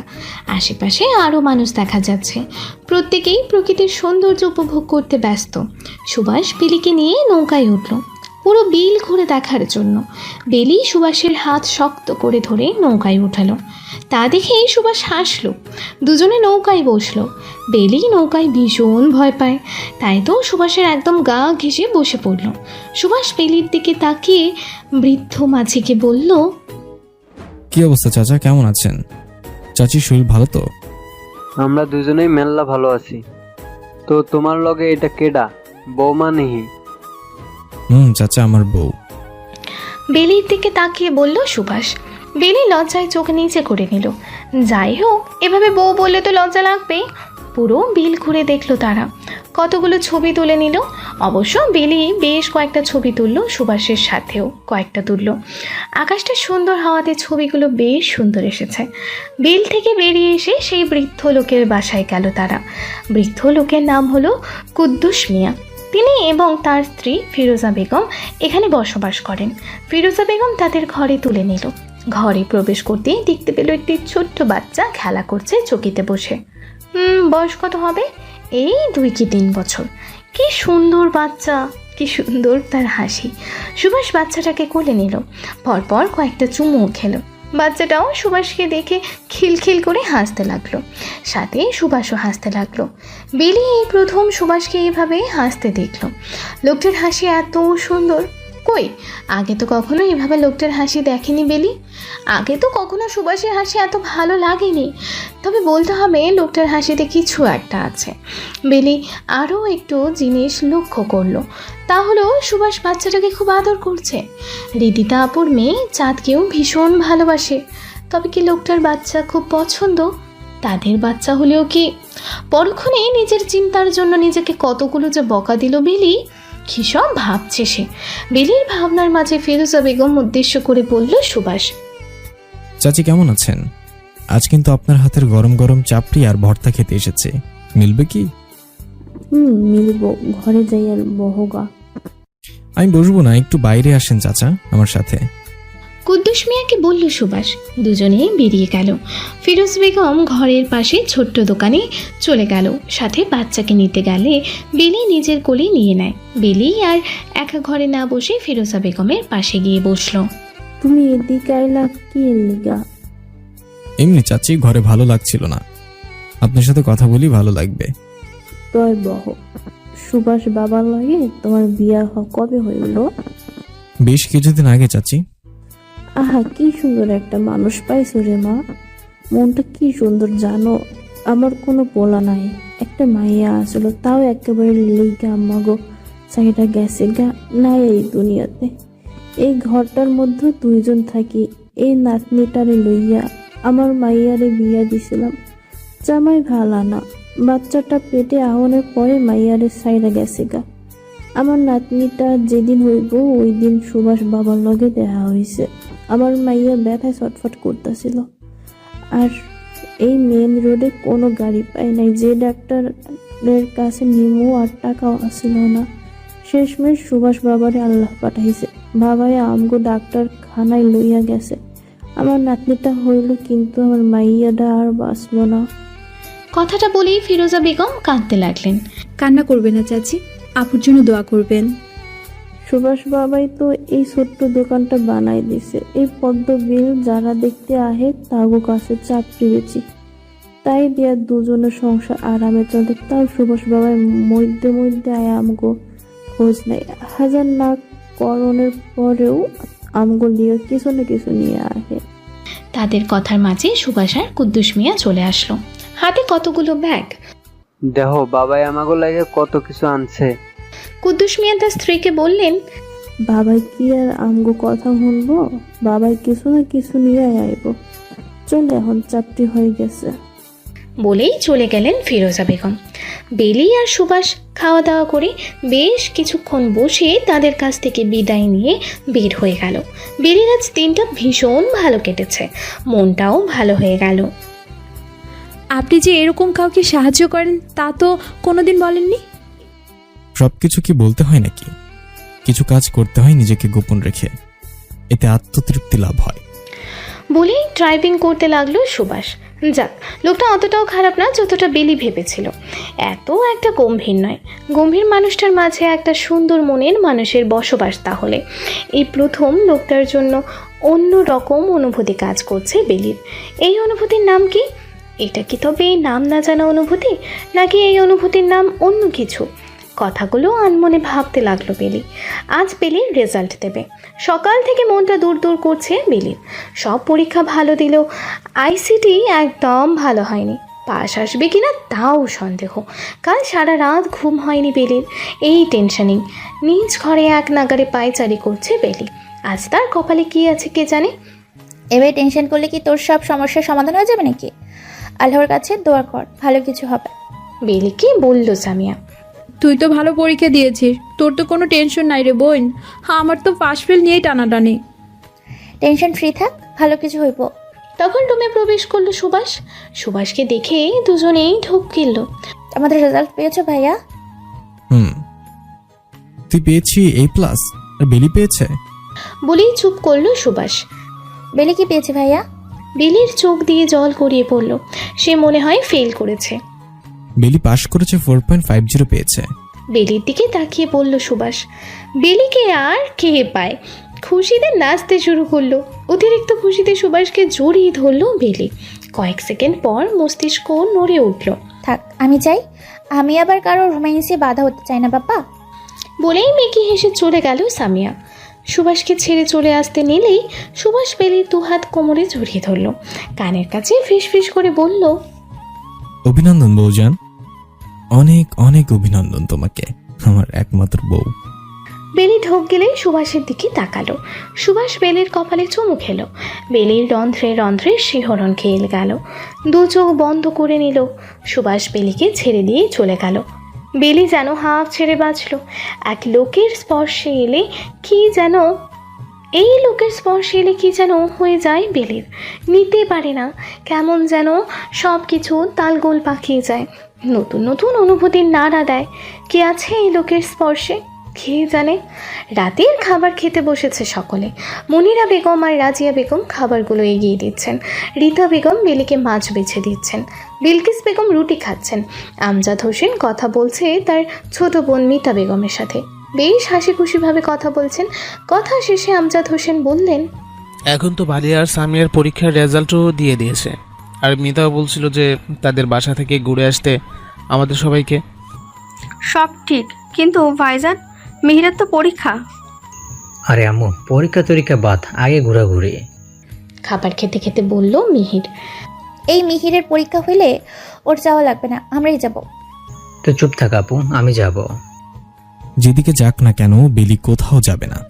ভার্সিটি অ্যাডমিশনের জন্য ভালোভাবে পড়তে হবে, কোনো হেয়ালি করা যাবে না। আর আমিও যেতে পারবো না, অফিসে ইম্পর্টেন্ট কাজ আছে। খাবার শেষ করে হাত মুছতে মুছতেই বলল সুভাষ, আমি যাব বড় চাচু, আমি যাব। এক কথা বারবার বলতে ভালো লাগে না আমার। বলেই রুমে চলে গেল সুভাষ। রাত বাজে 12টা। বিলি এখনো স্বামীর সাথে বসে আড্ডা দিচ্ছে। আজ এখানেই ঘুমাবে, ওই বদ লোকের কাছে যাবে না। আর এদিকে সুভাষেরও ঘুম আসছে না। কোথায় গেল এই মেয়ে? এত লেট তো করে না। না পেরে সামিয়ার রুমে গিয়ে দেখলো দুজনে আড্ডা দিচ্ছে। তুই এত রাতে আমার বউকে তোর কাছে রেখে আড্ডা দিচ্ছিস কেন? স্বামীর উদ্দেশ্যে বলল সুভাষ। তোমার বউ আমার কাছে এসেছে আড্ডা দিতে, আমি তাকে নিজের কাছে রাখিনি। তোমার বউ নিজে আমার কাছে এসেছে আড্ডা দিতে।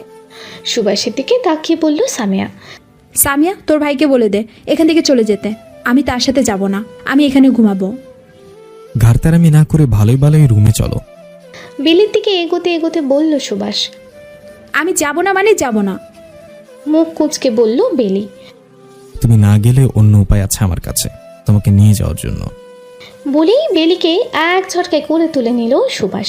বেলি দুই হাতে ইচ্ছা মতো সুভাষকে কিল ঘুষি দিতে লাগলো। রুমে এসে বেলিকে বেডে শুইয়ে দিয়ে দুম করে দরজা লাগিয়ে দিল। সুভাষ বেলির দিকে এগিয়ে গেল। কি পেয়েছেনটা কি আপনি? সব সময় আপনি বাড়াবাড়ি করবেন। এত প্রবলেম কেন আপনার? আমি যেখানে মন চাই সেখানে যাব, আপনার তাতে কি? আমরাই তো সব। শোনো কন্যা, তোমার ভালোর জন্য বলছি, ভার্সিটিতে ভর্তি হয়ে যেদিকে মন চায় সেদিকে যাও, তখন কিছু বলবো না কন্যা। বেলির কোমর জড়িয়ে বলল সুভাষ। আপনার কথা মতো হবে নাকি সব? আমার লাইফ জাস্ট হেল করে দিচ্ছেন কেন? আমার লাইফের সব ডিসিশন আপনি নেবেন? এই আপনার জন্যই সবাই আমাকে ধরে বেঁধে আপনার সাথে বিয়ে দিল। আপনাদের মতো মানুষ আমি আমার লাইফে দেখিনি। আমার সুখ শান্তি সব কেড়ে নিয়েছেন, সবসময় আমার উপর হুকুম দেন।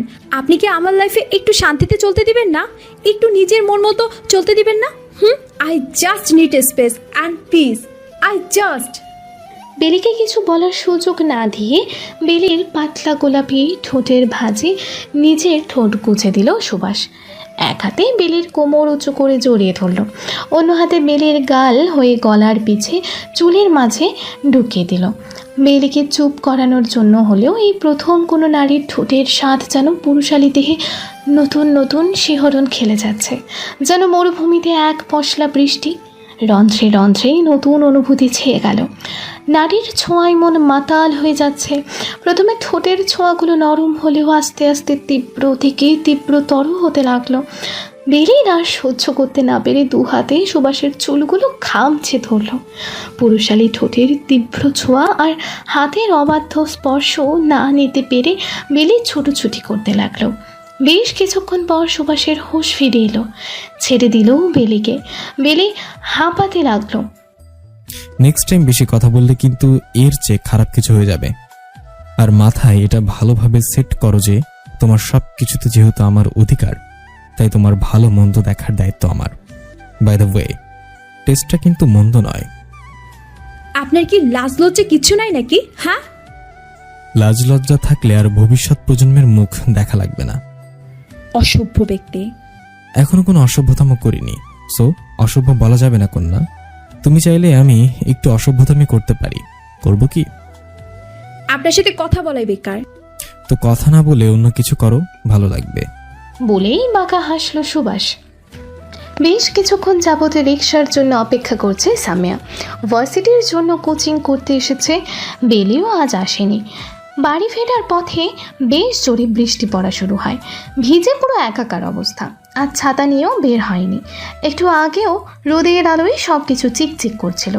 পরক্ষণেই আকাশে কালো মেঘের আনাগোনা সৃষ্টি হয়, চারপাশে দমকা হাওয়ার সৃষ্টি হয়। আকাশ থেকে ধরনের বুকে নেমে আসে বর্ষণ। মুহূর্তের মধ্যেই মুষল ধরে বৃষ্টি পড়া শুরু হয়।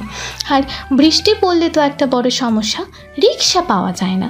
তাই তো এতক্ষণ রিক্সার জন্য দাঁড়িয়ে থেকে কোনো লাভ হলো না। তার উপর আবার সন্ধ্যা হয়ে যাচ্ছে। কি আর করার, ভেজা শরীর নিয়ে রাস্তার পথ ধরে হাঁটতে লাগলো সামিয়া। মুহূর্তের মধ্যে কোনো এক ঝাঝালো কণ্ঠে কানে এলো তার। বৃষ্টিতে ভিজে এভাবে কোথায় যাচ্ছেন মিস সামিয়া? সামিয়া এক পলক ইয়াসিরের দিকে তাকালো। কি হলো, কথা বলছেন না কেন? সামিয়াকে চুপ থাকতে দেখে বলল ইয়াসির। না মানে বাসার দিকে যাচ্ছিলাম। গাড়িতে বসুন, ড্রপ করে দিচ্ছি। না সমস্যা নেই, আমি যেতে পারবো। এই কাক ভেজা শরীর নিয়ে আপনি নিশ্চয়ই চাইবেন না আপনার দিকে কেউ লালসার নজরে ক্রু দৃষ্টি দিক। কথাটা কানে আসতেই নিজের দিকে তাকিয়ে লজ্জায় লাল হয়ে যায় সামিয়া। ড্রেস পুরো শরীরে লেপ্টে আছে, ভীষণ বাজে দেখাচ্ছে। নিজের ওড়নাটা দিয়ে আরও একটু নিজেকে ঢাকার বৃথা চেষ্টা চালিয়ে ইয়াসিরের পাশের সিটে বসে পড়ল সামিয়া। ইয়াসির ড্রাইভিং করতে লাগলো। বেশ অনেকক্ষণ সামিয়াকে পরখ করে নিজের পরনের শার্টের ওপর জ্যাকেট সামিয়ার দিকে এগিয়ে নিয়ে বলল, এটা গায়ে জড়িয়ে নিন, ঠান্ডা লাগবে না। না না, সমস্যা নেই, আমি ঠিক আছি। আপনাকে পড়তে বলেছি, পড়ে নিন। আমার প্রয়োজন নেই, বললাম তো। গাড়ি ব্রেক করলো ইয়াসির। সামিয়ার দিকে এগিয়ে গিয়ে নিজ দায়িত্বে জ্যাকেট জড়িয়ে দিল। হঠাৎ ইয়াসিরের এত কাছে আসায় মুহূর্তের জন্য মনে হলো দম আটকে এলো সামিয়ার। বুকের মধ্যে দ্রিম দ্রিম শব্দ হলো। নিজ জায়গায় বসতে বসতে ইয়াসির বলল, ঠান্ডায় কাঁপছেন অথচ জ্যাকেট নিতে বারণ করছেন। আপনাদের মেয়েদের এই এক প্রবলেম, সব জায়গায় নিজেদের মন মর্জি চলেন। থ্যাংক ইউ ইয়াসির ভাই, আপনাকে। শুনুন, বেশি কিছু ভাবার প্রয়োজন নেই। আপনার জায়গায় অন্য কোনো মেয়ে থাকলেও আমি সেম কাজই করতাম, তাই মনের মধ্যে অন্য কোনো চিন্তা আনবেন না। ইয়াসির ভাই, একবার আমার ভালোবাসা কবুল করে দেখুন না, নিজের সবটা আপনার জন্য উজাড় করে দিব। নিজের বক্ষ পিঞ্জিরায় এই লুকায়িত ভালোবাসা একবার মেনে নিন না। নিজের মনে কি আমাকে একটু জায়গা দেওয়া যায় না? কথাগুলো নিজের মনে মনে বলল সামিয়া। দু চোখ দিয়ে জল গড়িয়ে পড়ল। কেন নিয়তি এত কঠিন? কেন ভালোবাসায় এত যন্ত্রণা? ভালোবাসা তো শুদ্ধ জিনিস, তাও কেন এত হৃদ মাঝারে এত রক্তক্ষরণ হয়? ইয়াসির ভাই কি কখনো তার ভালোবাসা বুঝবে না? কথাগুলো ভাবতে ভাবতে কখন যে বাসার কাছে চলে এলো টেরও পেল না। কি ব্যাপার, গাড়িতে বসে থাকার ইচ্ছে আছে নাকি? না, চলে যাচ্ছি আমি। বলেই গায়ে জড়ানো জ্যাকেট খুলতে লাগলো সামিয়া। এই জ্যাকেটের প্রয়োজন নেই আমার, আপনি পরে থাকেন। সামিয়া আর কথা না বাড়িয়ে বাড়ির ভেতরে প্রবেশ করলো। ইয়াসির এক পলক সামিয়ার দিকে তাকিয়ে গাড়ি স্টার্ট দিল। অফিসে থেকে এসেছে বেশ খানিকক্ষণ হয়েছে সুভাষ। রুমে এসে বেলিকে পেল না। ফ্রেশ হয়ে বেশ কিছুক্ষণ পর বেলির কোনো খোঁজ না পেয়ে বেলিকে ডাকলো। কি হয়েছে, চেঁচাচ্ছেন কেন? আমি চেঁচাচ্ছি? কোথায় স্বামী এসেছে একটু আদর সোহাগ করবে, তা না করে দূর দূর করছো। কি জন্য ডাকছেন বলেন, কাজ আছে আমার। আমি বাসায় থাকলে কোনো কাজ করতে হবে না তোমার। আমি বাসায় থাকলে তোমার শুধু একটাই কাজ, আর সেটা হলো আমার সাথে থাকা। কেন, আপনি কি বাচ্চা নাকি যে আপনার পিছে ঘুরঘুর করব? উহু, আমি বাচ্চা না, তবে কয়েকদিন পর বাচ্চার বাবা হব। আপনি তো গম্ভীর মানুষ ছিলেন, তাহলে তো ঠোঁট কাটা স্বভাবের কিভাবে হলেন? বউ পাশে থাকলে স্বামীদের ঠোঁট কাটা স্বভাবের হতে হয়। এখন যদি আমি ঠোঁট কাটা স্বভাবের না হয়ে তোমার মতো লজ্জা পাই, তাহলে তুমি আমি দুজন আর সুখের সাগরে ভাসবো কি করে? আর সুখের সাগরে না ভাসলে বাচ্চা আসবে কিভাবে? পরে সবাই আমার পুরুষত্বের প্রশ্ন তুলবে। বলেই হাসতে লাগলো সুভাষ। বেলি মুখ দিয়ে চ উচ্চারণ করলো। কথা না বাড়িয়ে ঘর থেকে বের হয়ে বসার ঘরের দিকে হাঁটা ধরলো। সুভাষও তার পিছু নিল। বসার ঘরে বসে আছে সামিয়া, মিহির, আমজাদ হোসেন, বিলকিস বেগম এবং মনিরা বেগম। রীতা বেগম আর রাজিয়া বেগম রাতের খাবার তৈরি করছেন। সুভাষ, আমরা সবাই যাব, তুমি আর বেলিও চলো। তোমার ফুপু অনেক বড় করে যেতে বলেছে। বাবা দেখো, বেলির কোচিং করতে হবে, ভালোভাবে পড়তে হবে। ভালোভাবে না পড়লে ভালো ভার্সিটিতে ভর্তি হবে কি করে? তাছাড়া আমারও অফিসের কাজ আছে।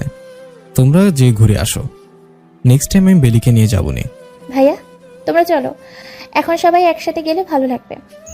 ভাইয়া চলো, একসাথে মজা হবে। তোমরা যাও, আমার নেক্সট টাইম যাবো নে। কেউ আর কথা বাড়ালো না। এতক্ষণ সময় পুরো নীরব ভূমিকা পালন করেছে বেলি। অন্য সময় হলে তো মুখ দিয়ে খই ফোটে, তবে আজ উল্টো চিত্র। অন্য সবাই বিষয়টা খেয়াল না করলেও সুভাষ ভালোভাবেই খেয়াল করেছে। হালকা পাতলা কথা বলে ডিনার শেষ করে যে যার রুমে চলে গেল। বেলিও টুকটাক কাজ করে শেষ করে রুমে চলে এলো। রুমে এসে কোথাও সুভাষকে পেল না। নিজের মতো ফ্রেশ হয়ে শুয়ে পড়ল। বেশ কিছুক্ষণ পর সুভাষ বেলির হাত টান মেরে বসিয়ে দিল। এক ঝটকায় বেলিকে কোলে নিয়ে সদর দরজা দিয়ে বের হয়ে গেল। বেলিকে গাড়িতে বসিয়ে দিয়ে গেট লক করে দিল। কি শুরু করছেন রাতের বেলা? ঘুমাবো আমি, ছাড়েন আমাকে। চুপচাপ বসে থাকো। বেলি তাও ছোটাছুটি করতে লাগলো। তুমি এখন চুপচাপ না বসলে আমার থেকে খারাপ কেউ হবে না। সুভাষের ধমকে বেলি চুপ হয়ে গেল। বেশ কিছুক্ষণ ড্রাইভিং করার পর একটা বড় শপে চলে এলো দুজনে। বেলিকে অনেক রকমের চকলেট চিপস কিনে দিল সুভাষ। তবুও বেলির মুখে হাসির কোনো রেখা নেই, মুখটা এখনো মলিন হয়ে আছে। বাড়ি ফেরার জন্য গাড়িতে বসতেই বেলির হাত নিজের হাতের মুঠোয় নিল সুভাষ। কি হয়েছে বেলি, তোমার কি মন খারাপ? বেলি এক পলক সুভাষের দিকে তাকিয়ে মুখ ঘুরিয়ে নিল। দু চোখ দিয়ে জল গড়িয়ে পড়ল। সুভাষ বেলির মুখ নিজের দিকে ঘুরিয়ে আরও ঘাবড়ে গেল। কি হয়েছে এই মেয়ের? কান্না কেন করছে? কি এমন হলো যে মেয়েটা মন মরা হয়ে আছে? বেলিকে তো কোনো সময় এমন মন মরা হয়ে থাকতে দেখে যায় না, তবে আজ কি হলো? বেলি, কি হয়েছে তোমার? আমাকে খুলে বলো। বেলির চোখের জল মুছে দিয়ে বলল সুভাষ, আপনি আমাকে প্রমিস করুন, আমি যা বলবো তা আপনি আমাকে করতে দেবেন। আচ্ছা, দেখা যাবে, বলো কি হয়েছে। আমি সবার সাথে ফুপির পাশে যেতে চাই, আমাকে প্লিজ যেতে দিন। কতদিন ঘুরতে যাই না, সবাই ঘুরবে, আমি বাসায় একা কিভাবে থাকবো? আমিও যেতে চাই তাদের সাথে। আপনি কিন্তু আমাকে প্রমিস করেছেন যে আমি যা বলবো আমাকে করতে দিবেন, আমি কিন্তু যাবই যাব। এক নাগারে কথা বলল বেলি। আমি তো তোমাকে যেতে না বলিনি, শুধু বলেছি এখন না যেতে। আর আমি তো তোমাকে বলেছি যে পরে আমি তোমাকে নিয়ে যাব, মন খারাপ করো না। না, আমি এখন সবার সাথে যাব, মানে যাব। দেখো বেলি, তুমি জানো আমি এক কথা বারবার বলতে পছন্দ করি না। তোমাকে তো বললাম যে পরে আমি তোমাকে নিয়ে যাব।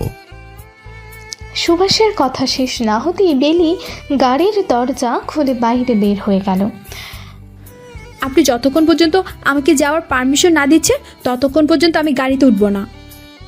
বেলি, গাড়িতে এসো বলছি। না, আমি গাড়িতে উঠবো না। ভালো ভালোই বলছি, গাড়িতে ওঠো। তাদের কথার মাঝে আকাশ ছেদ করে ধরণীতে বৃষ্টির আবির্ভাব ঘটল। সাথে আকাশের গগন বিদারী চিৎকারের মতো বজ্রপাতের আওয়াজ, বিজলি চমকাচ্ছে, সাথে আছে দমকা হাওয়া। মুহূর্তের মধ্যেই বেলির সর্বাঙ্গ ভিজে একাকার হয়ে গেল। ঠোঁট জোড়া কাঁপতে লাগলো, কাপড় পুরো শরীরে লেপটে গেল। বেলি, তাড়াতাড়ি ভেতরে এসো। আমি আসবো না, আসবো না, আসবো না। আচ্ছা বাবা, ঠিক আছে, যেও। তুমি যদি এক্ষুনি ভেতরে না আসো তবে কিন্তু খারাপ কিছু হয়ে যাবে। খানিকটা উঁচু আওয়াজে বলল সুভাষ। এখন আমি আসবো না, আমি বৃষ্টিতে ভিজবো। সুভাষকে বেলির হাত ধরে গাড়িতে বসিয়ে দিল।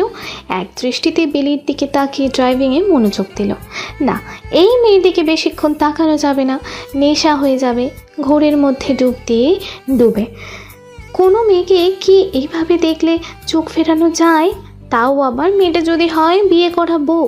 তাও অবাধ্য চোখগুলো বারবার বেলির দিকে গিয়ে পড়ল। না চাইতেও বেহায়া চোখগুলো বারবার বেলির ভেজা গলায় বিন্দু বিন্দু জমে থাকা পানির দিকে তাকাতে চাইছে। বারবার চোখ গিয়ে পড়ছে কাঁপতে থাকা বেলির ঠোঁটের দিকে। তবুও নিজেকে সংযত রেখে ড্রাইভিংয়ে মনোযোগ দিল সুভাষ। গাড়ি পার্ক করে বেলির হাত ধরে ধীরে সোজা নিজের রুমে চলে গেল। দরজা বন্ধ করে মুহূর্তের মধ্যেই এক হাতে বেলির কোমর জড়িয়ে নিজের সাথে মিশিয়ে বেলির ঠোঁটে ঠোঁট ডুবিয়ে দিল। মিনিটে পাঁচেক পর ঠোঁট ছেড়ে গলায় মুখ ডুবালো। পরপর কয়েকটা চুমু খেলো। একটা লাভ বাইট দিয়ে বাথরুমে চলে গেল।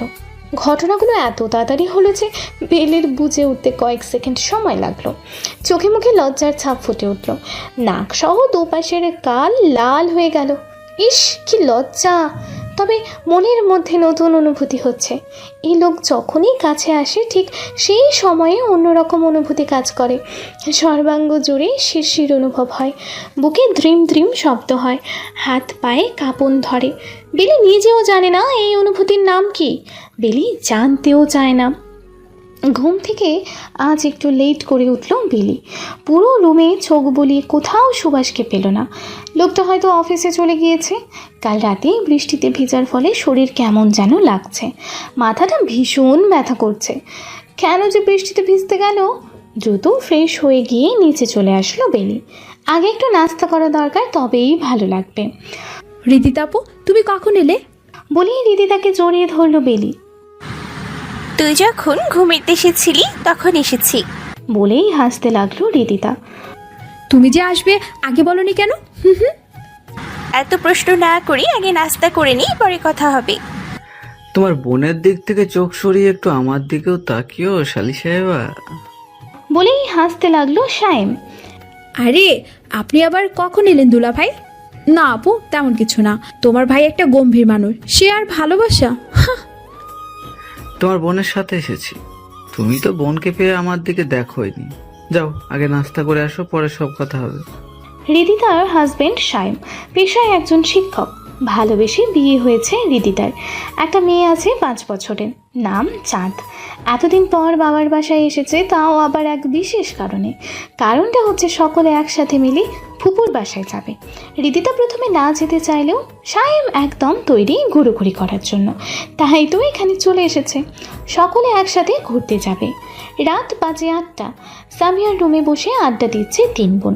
মূলত আগামীকাল রাতে তারা ফুপুর বাসায় রওনা দেবে, তাই তো সামিয়া তার প্রয়োজনীয় জিনিসগুলো গুছিয়ে নিচ্ছে। বেলি আর রিদিতা বসে তাকে হেল্প করছে। কি ব্যাপার বেলি, তোর বর মনে হয় তোকে অনেক ভালোবাসে, তাই না? বলেই মুচকি হাসতে লাগলো রিদিতা। মূলত গলার সেই দাগের দিকে ইশারা করে বলছে রিদিতা।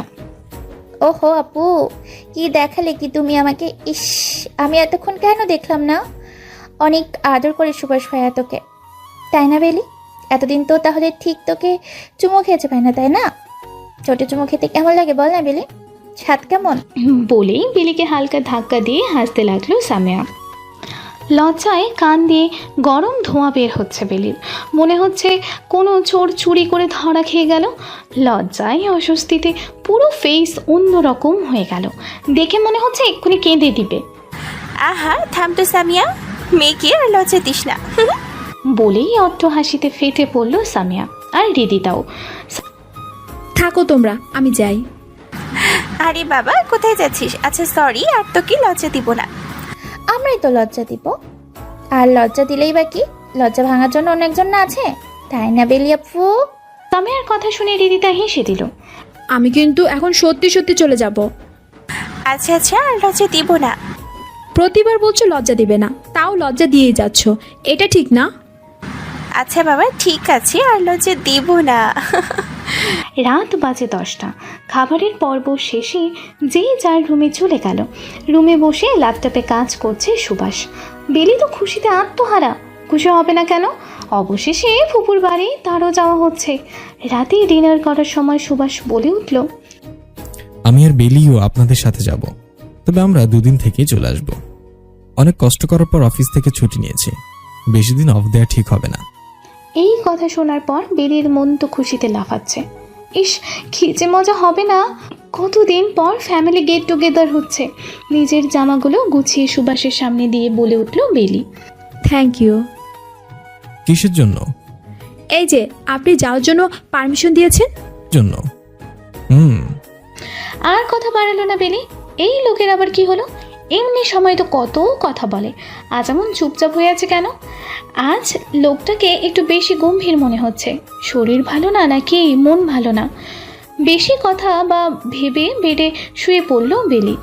কিছুক্ষণ পর সুভাষ শুয়ে পড়ল। বেলি বুঝতে পারল সুভাষ শুধু এপাশ ওপাশ করছে, কিন্তু ঘুমাচ্ছে না। তাই লাইট অন করে ধীর কণ্ঠে সুভাষকে জিজ্ঞেস করলো, কি হয়েছে আপনার? সুভাষ বেলির দিকে তাকালো। সুভাষের চোখের দিকে তাকিয়ে বেলি আঁতকে উঠল। চোখগুলো ভীষণ লাল হয়ে আছে। সুভাষের মাথার কাছে বসে বলল, কি হয়েছে? শরীর কি বেশি খারাপ লাগছে? আম্মুকে ডাকবো? কাউকে ডাকা লাগবে না, মাথা প্রচুর ব্যথা করছে। মাথায় কি একটু হাত বুলে দিতে পারবে? বেলির কোমর জড়িয়ে কোলে মাথা রেখে বলল সুভাষ। বেলির শরীর শিরশির অনুভূতি হতে লাগলো। সুভাষের দাড়িগুলো বেলির পেটে বিঁধছে। এই আকুল চাওয়া কি ফিরিয়ে দেওয়া যায়? না, ফিরিয়ে দেওয়া যায় না। তাই বেলিও সুভাষের চাওয়া গ্রহণ করলো। অতি নরমভাবে কাপা হাতে সুভাষের চুলগুলো টেনে দিল বেলি। কিছুক্ষণ পর ঘন নিঃশ্বাসের আওয়াজে বুঝে গেল সুভাষ গভীর নিদ্রায় ডুব দিয়েছে। আজ বেলি গভীরভাবে সুভাষকে লক্ষ্য করলো। লোকটাকে দেখে কে বলবে যে সারাদিন শুধু দমকা ধমকি করে? কি সুন্দর শান্ত দেখাচ্ছে, একদম বাচ্চাদের মতো করেই ঘুমিয়ে আছে সে। বেলিকে এমন ভাব ধরে আছে যেন ছেড়ে দিলেই পালাবে। সুভাষের ঘুম আর নষ্ট করতে চাইল না বেলি। হেলান দিয়ে সে নিজেও শুয়ে পড়ল। সকালে ঘুম থেকে উঠে বুঝতে পারল বাসায় বেশ তোড়ঝোড় চলছে। আজ রাতেই তারা সিলেটের জন্য রওনা দিবে, তাই তো যে যার মতো করে হাতের কাজগুলো গুছিয়ে নিচ্ছে। রাত বাজে 2টা। নিজের ফোন টাইম দেখে ফোন পকেটে রেখে দিল সুভাষ।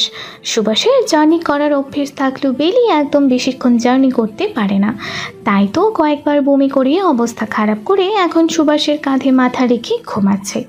সুভাষ বলেছিল নিজেদের গাড়ি দিয়ে যাবে, কিন্তু হৃদিতা আর সামিয়া বলেছে যে বাস দিয়ে যাবে, তাই তো বড়দের সবাইকে গাড়ি দিয়ে পাঠিয়ে নিজেরা বাস দিয়ে যাচ্ছে। সবার চোখে ঘুম থাকলে ঘুম নেই সুভাষের চোখে। সে তো এক কিশোরী কন্যাকে দেখতে ব্যস্ত, দু চোখের মধ্যে বিচরণ করছে কিশোরী কন্যার মুখখানা। বেলির হাতকে নিজের হাতের মুঠোয় নিয়ে চুমু খেল সুভাষ। বেলির মুখে চাঁদের আলো আছড়ে পড়ছে, কি সুন্দর স্নিগ্ধ লাগছে, মায়া লাগছে, খুব করে আদরে লাগছে।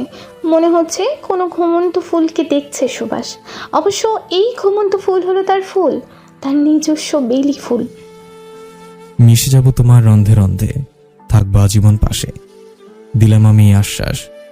আমি শুধু হতে চাই তোমার একান্ত ব্যক্তিগত সুবাস, শুধুমাত্র এই বেলি ফুলের সুবাস। বলেই বেলির চুলে চুমু খেলো সুভাষ। সে নিজেও ঘুমের দেশে পাড়ি জমালো। বেশ কিছুক্ষণ আগে ফুপুর বাসায় এসেছে তারা। বড়রা তাড়াতাড়ি চলে এসেছে, সুভাষদের একটু লেট হয়েছে আসতে। সকলে কথার মাঝে বসার ঘরে প্রবেশ করলো ইয়াসির আর সাজিয়া। তাদের দেখে সুভাষ সহ সকলে একটু চমকে গেল। তোফায়েল চৌধুরী আর মিতু চৌধুরী দুই ভাই বোন, বাবা মা দুজনেই মারা গেছেন বেশ কয়েক বছর হলো। তোফায়েল চৌধুরীর ওয়াইফ মিতা সুভাষের ফুপু। নিশি আর নিহাল তাদের ছেলে মেয়ে। নিহাল বড় আর নিশি ছোট। নিহাল সুভাষের থেকে 2 বছরের ছোট। নিশি আর মিহির সমবয়সী, দুজনেই এসএসসি এক্সাম দেবে। মিতু চৌধুরীর 2 ছেলে মেয়ে, ইয়াসির আফতাব আর সাজিয়া। সাজিয়ার জন্মের কয়েক মাস পর সড়ক দুর্ঘটনায় মারা যায় মিতু চৌধুরীর স্বামী। মূলত আজ তাদের সকলেই নিজ বাসায় আসতে বলেছেন তোফায়েল চৌধুরী, তাও এক বিশেষ কারণে। যাও, সব কথা পরে হবে, যে যার ঘরে চলে যাও, বললেন মিতা বেগম। সকলে নিজ নিজ বরাদ্দকৃত রুমে চলে গেল। সারা রাত জার্নি করে কি আর শরীর চলে নাকি? তাই খাবার খেয়ে রেস্ট করার জন্য সকলে চলে গেল। বেলা বাজে 10টা। সকলে মিলে আড্ডা দিচ্ছে, বড়রা মিলে রান্নার কাজ করছে। শুধু উপস্থিত নেই সামিয়া আর ইয়াসির। তারপর বলো সুভাষ, বিবাহিত জীবন কেমন যাচ্ছে? ঠিক আপনার যেমন যাচ্ছে আমারও তেমনটাই যাচ্ছে। আমাকে তো আমার বউ খুব আদর যত্ন করে। তোমাকে কি করে? আদর যত্ন করার ফলই হলো চাঁদ। বুঝো না কেন সুভাষ ভাইয়া? তুমি ছোটদের সামনে কি বলছো তার কোনো খেয়াল আছে? হ্যাঁ, আমি আবার কি করলাম? আমার আর বউয়ের আদর যত্ন পাওয়া হবে না এই জন্মে। বউ যে লজ্জাবতী। আপনার আমার বান্ধবীকে লজ্জা দিয়ে না, দেখুন লজ্জায় পুরো লাল টমেটো হয়ে গেছে। আমার লাল টুকটুকে বান্ধবী। বলেই বেলির দিকে তাকালো সুভাষ। বলেই হাসতে লাগলো সাজিয়া। সাজিয়ার কথায় সকলে বেলির দিকে তাকালো। বেলি এক দৌড় দিল বসার ঘর থেকে রান্নাঘরের দিকে। ইস, আর বেশিক্ষণ থাকলে মনে হয় জান বেরিয়ে যেত বেলির। এমন করে কেউ লজ্জা দেয় নাকি? বেলির যাওয়ার পর শোনা গেল বেশ জোরে হাসির আওয়াজ। দুপুর গড়িয়ে বিকেলবেলা, আকাশ পরিষ্কার, মৃদু বাতাস বইছে। ছোটরা সকলে মিলে হাঁটতে বের হয়েছে। বড়দের যাওয়ার কথা থাকলেও শেষে যাওয়া হলো না। আর যায়নি সামিয়া এবং ইয়াসির। ইয়াসির সচরাচর কোথাও যায় না। সামিয়া মাথা ব্যথার অজুহাত দিয়ে যায়নি। ইয়াসিরের সাথে কথা বলার জন্য স্পেস খুঁজছিল, পেয়েও গেল বটে। ইয়াসির আগে থেকেই ছাদে দাঁড়িয়েছিল। সামিয়া ছাদে লাগানো ফুলের কাছে পানি দেওয়ার বাহানায় ছাদে এসেছে।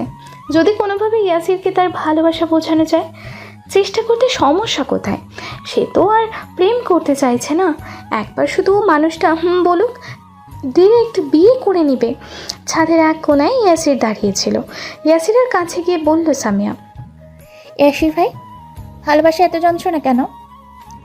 ভুল মানুষকে ভালোবাসলে যন্ত্রণা পেতেই হবে। এই বয়সটাই আবেগের।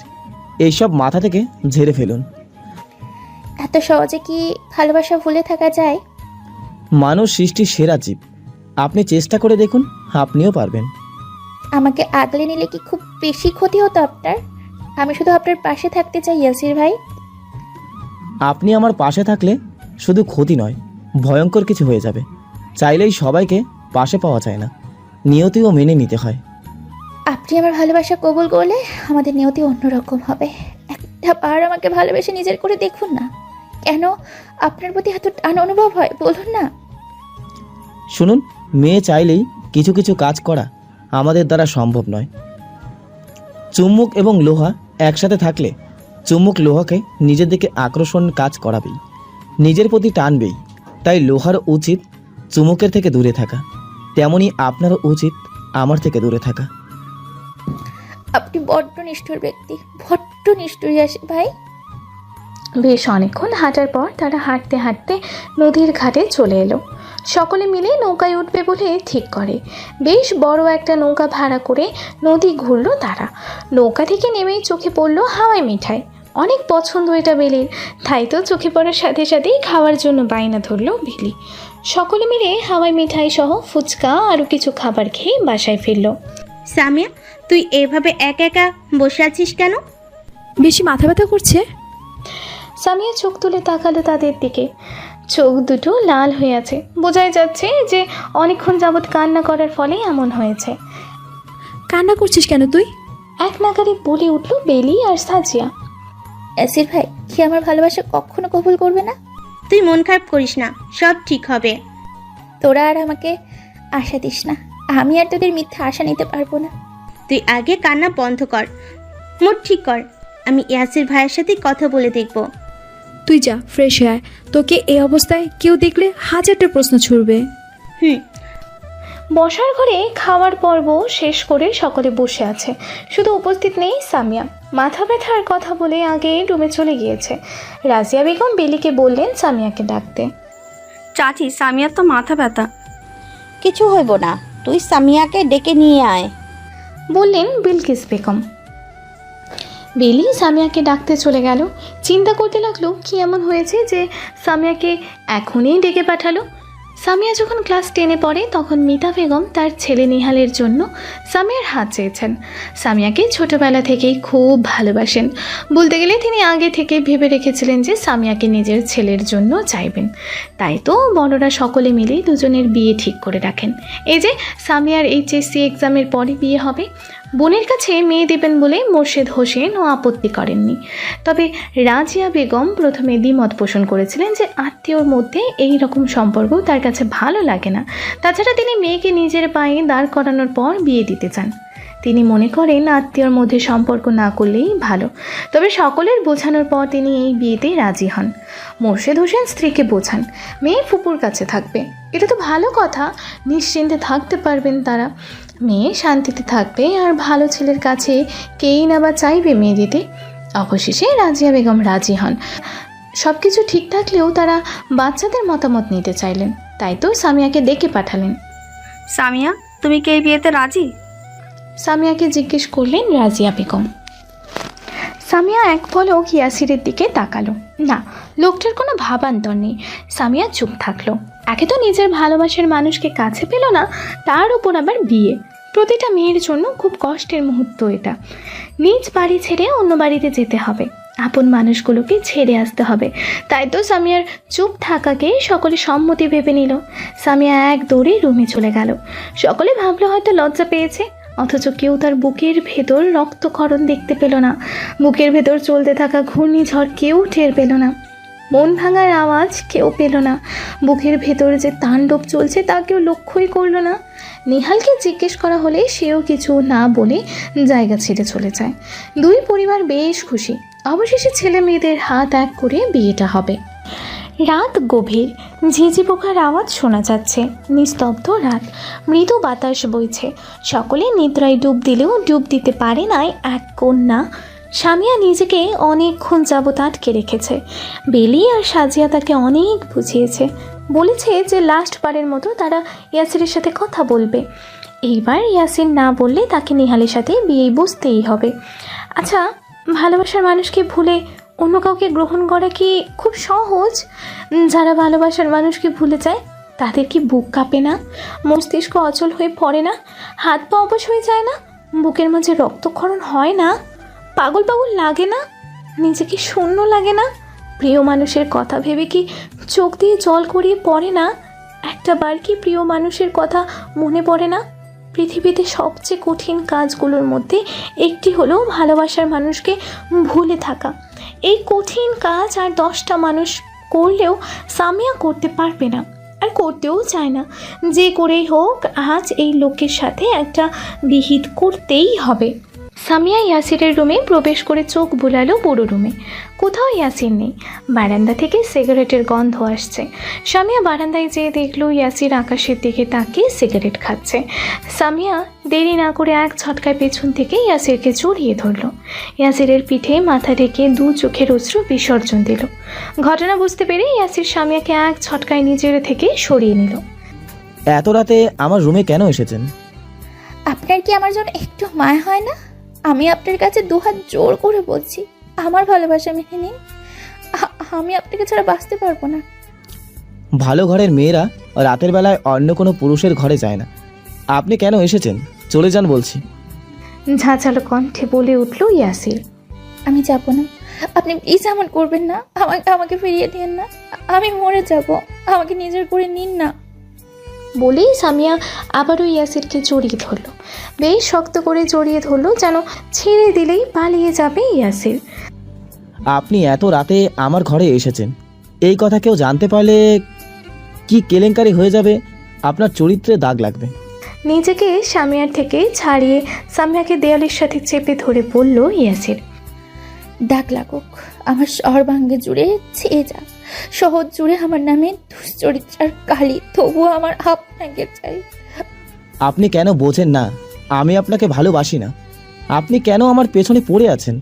আপনি প্লিজ বিয়েটা করে নিন। আমি আপনাকে গ্রহণ করতে পারবো না। লাস্টবার বলছি, আমার থেকে দূরে থাকবেন।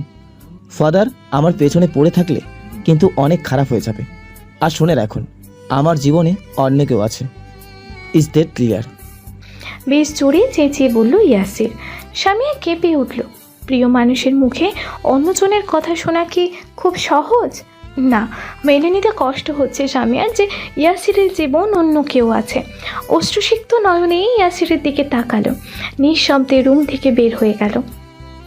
সকাল 8টা, সকলে বেশ খুশি।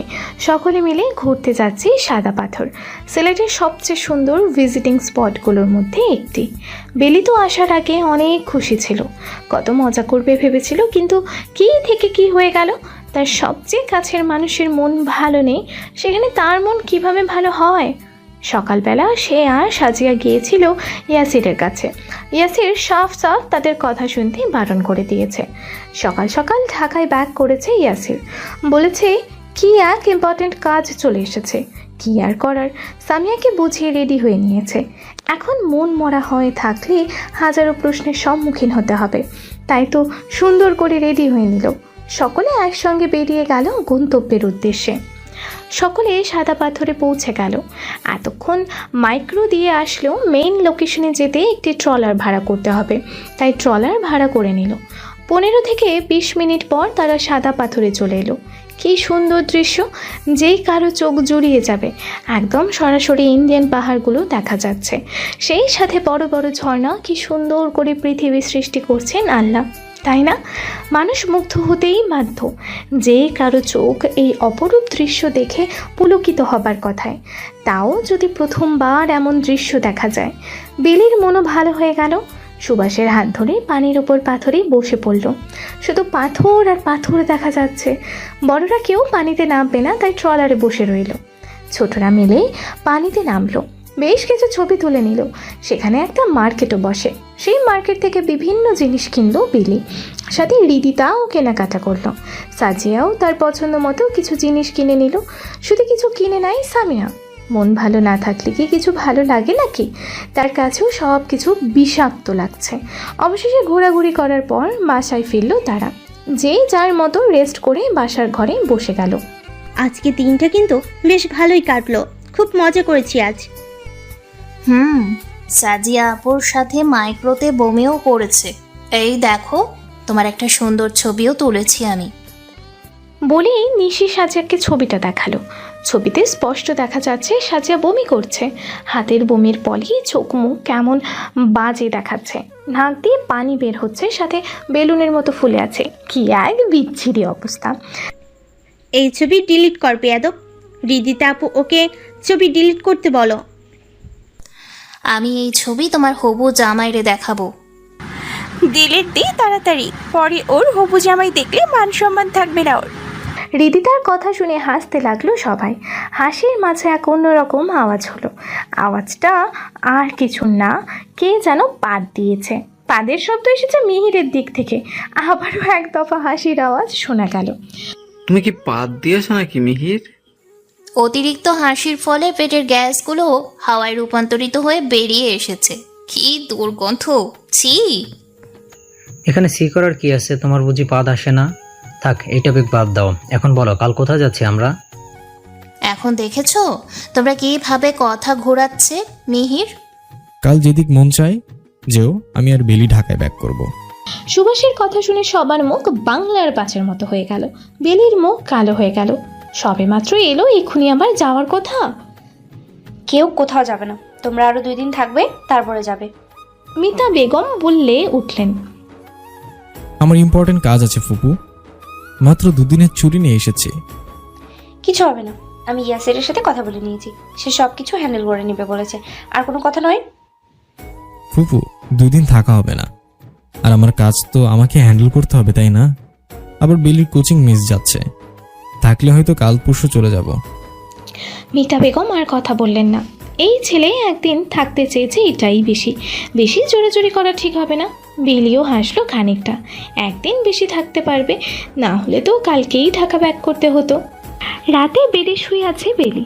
সুভাষ ওয়াশরুম থেকে ফ্রেশ হয়ে বের হয়েছে। বেলির ফোনে টুক করে মেসেজ আসলো। দেখলো সাজিয়া একটা ছবি পাঠিয়েছে। ছবির নিচে লেখা, দেখেছিস সুভাষ ভাইয়া তোর থেকে কিভাবে মুগ্ধ হয়ে তাকিয়ে আছে। ছবিটা আজ তুলেছে সাজিয়া। বেলির দিকে সুভাষ তাকিয়েছিল, আর তখনই ছবিটা তুলে নেয় সাজিয়া। বেশি কথা না বলে ঘুমা। কই একটু ধন্যবাদ দিবি যে এত সুন্দর ছবি তুলে দিলাম, তা না করে ঘুমাতে বলছিস। চুপচাপ ঘুমা, আমিও ঘুমাই। Good night. তুই এখন ঘুমাবি কেন? তোর তো এখন জামের সাথে রোমাঞ্চ করার সময়, তার মধ্যে আজ ওয়েদারটাও কি রোমান্টিক। আহা, তোর মাথায় শুধু উল্টাপাল্টা কথা ঘুরঘুর করে, অসভ্য একটা। উচিত কথা বলেই অশুভ শুনতে হয়। শোন না, আমাদের খালামণি ডাক কবে শোনাবি? প্রসেসিং কি শুরু করেছিস নাকি? বেলির আর কথা বাড়ালো না। এদের সাথে কথা বলা মানে উল্টো পাল্টা কথা শুনতে হবে। ফোন অফ করে ঘুমিয়ে গেল। ঘুমের মধ্যে অনুভব করলো কেউ তাকে আষ্টে পৃষ্ঠে জড়িয়ে ধরে শুয়ে আছে। কারো গরম নিঃশ্বাস বেলির কাঁধে পড়ছে। গ্রামে তো এমনিই রাতের বেলা ঠান্ডা লাগে, তার উপর আজকে আবার বৃষ্টি পড়েছে। চাদর গায়ে দিয়ে ঘুমিয়েছিল, তাই তো ঘুমের ঘোরে বেলিকে জড়িয়ে ধরে আছে সুভাষ। বেলি সুভাষের দিকে তাকায়। ড্রিম লাইটের আলোয় লোকটাকে অন্যরকম দেখাচ্ছে। কেমন বাচ্চাদের মতো ঠোঁট উল্টিয়ে ঘুমিয়ে আছে, বেশ স্নিগ্ধ লাগছে। বেলি সুভাষের দিকে তাকিয়ে থেকে কিছুক্ষণ অতিবাহিত করে পুনরায় ঘুমে আচ্ছন্ন হয়ে গেল।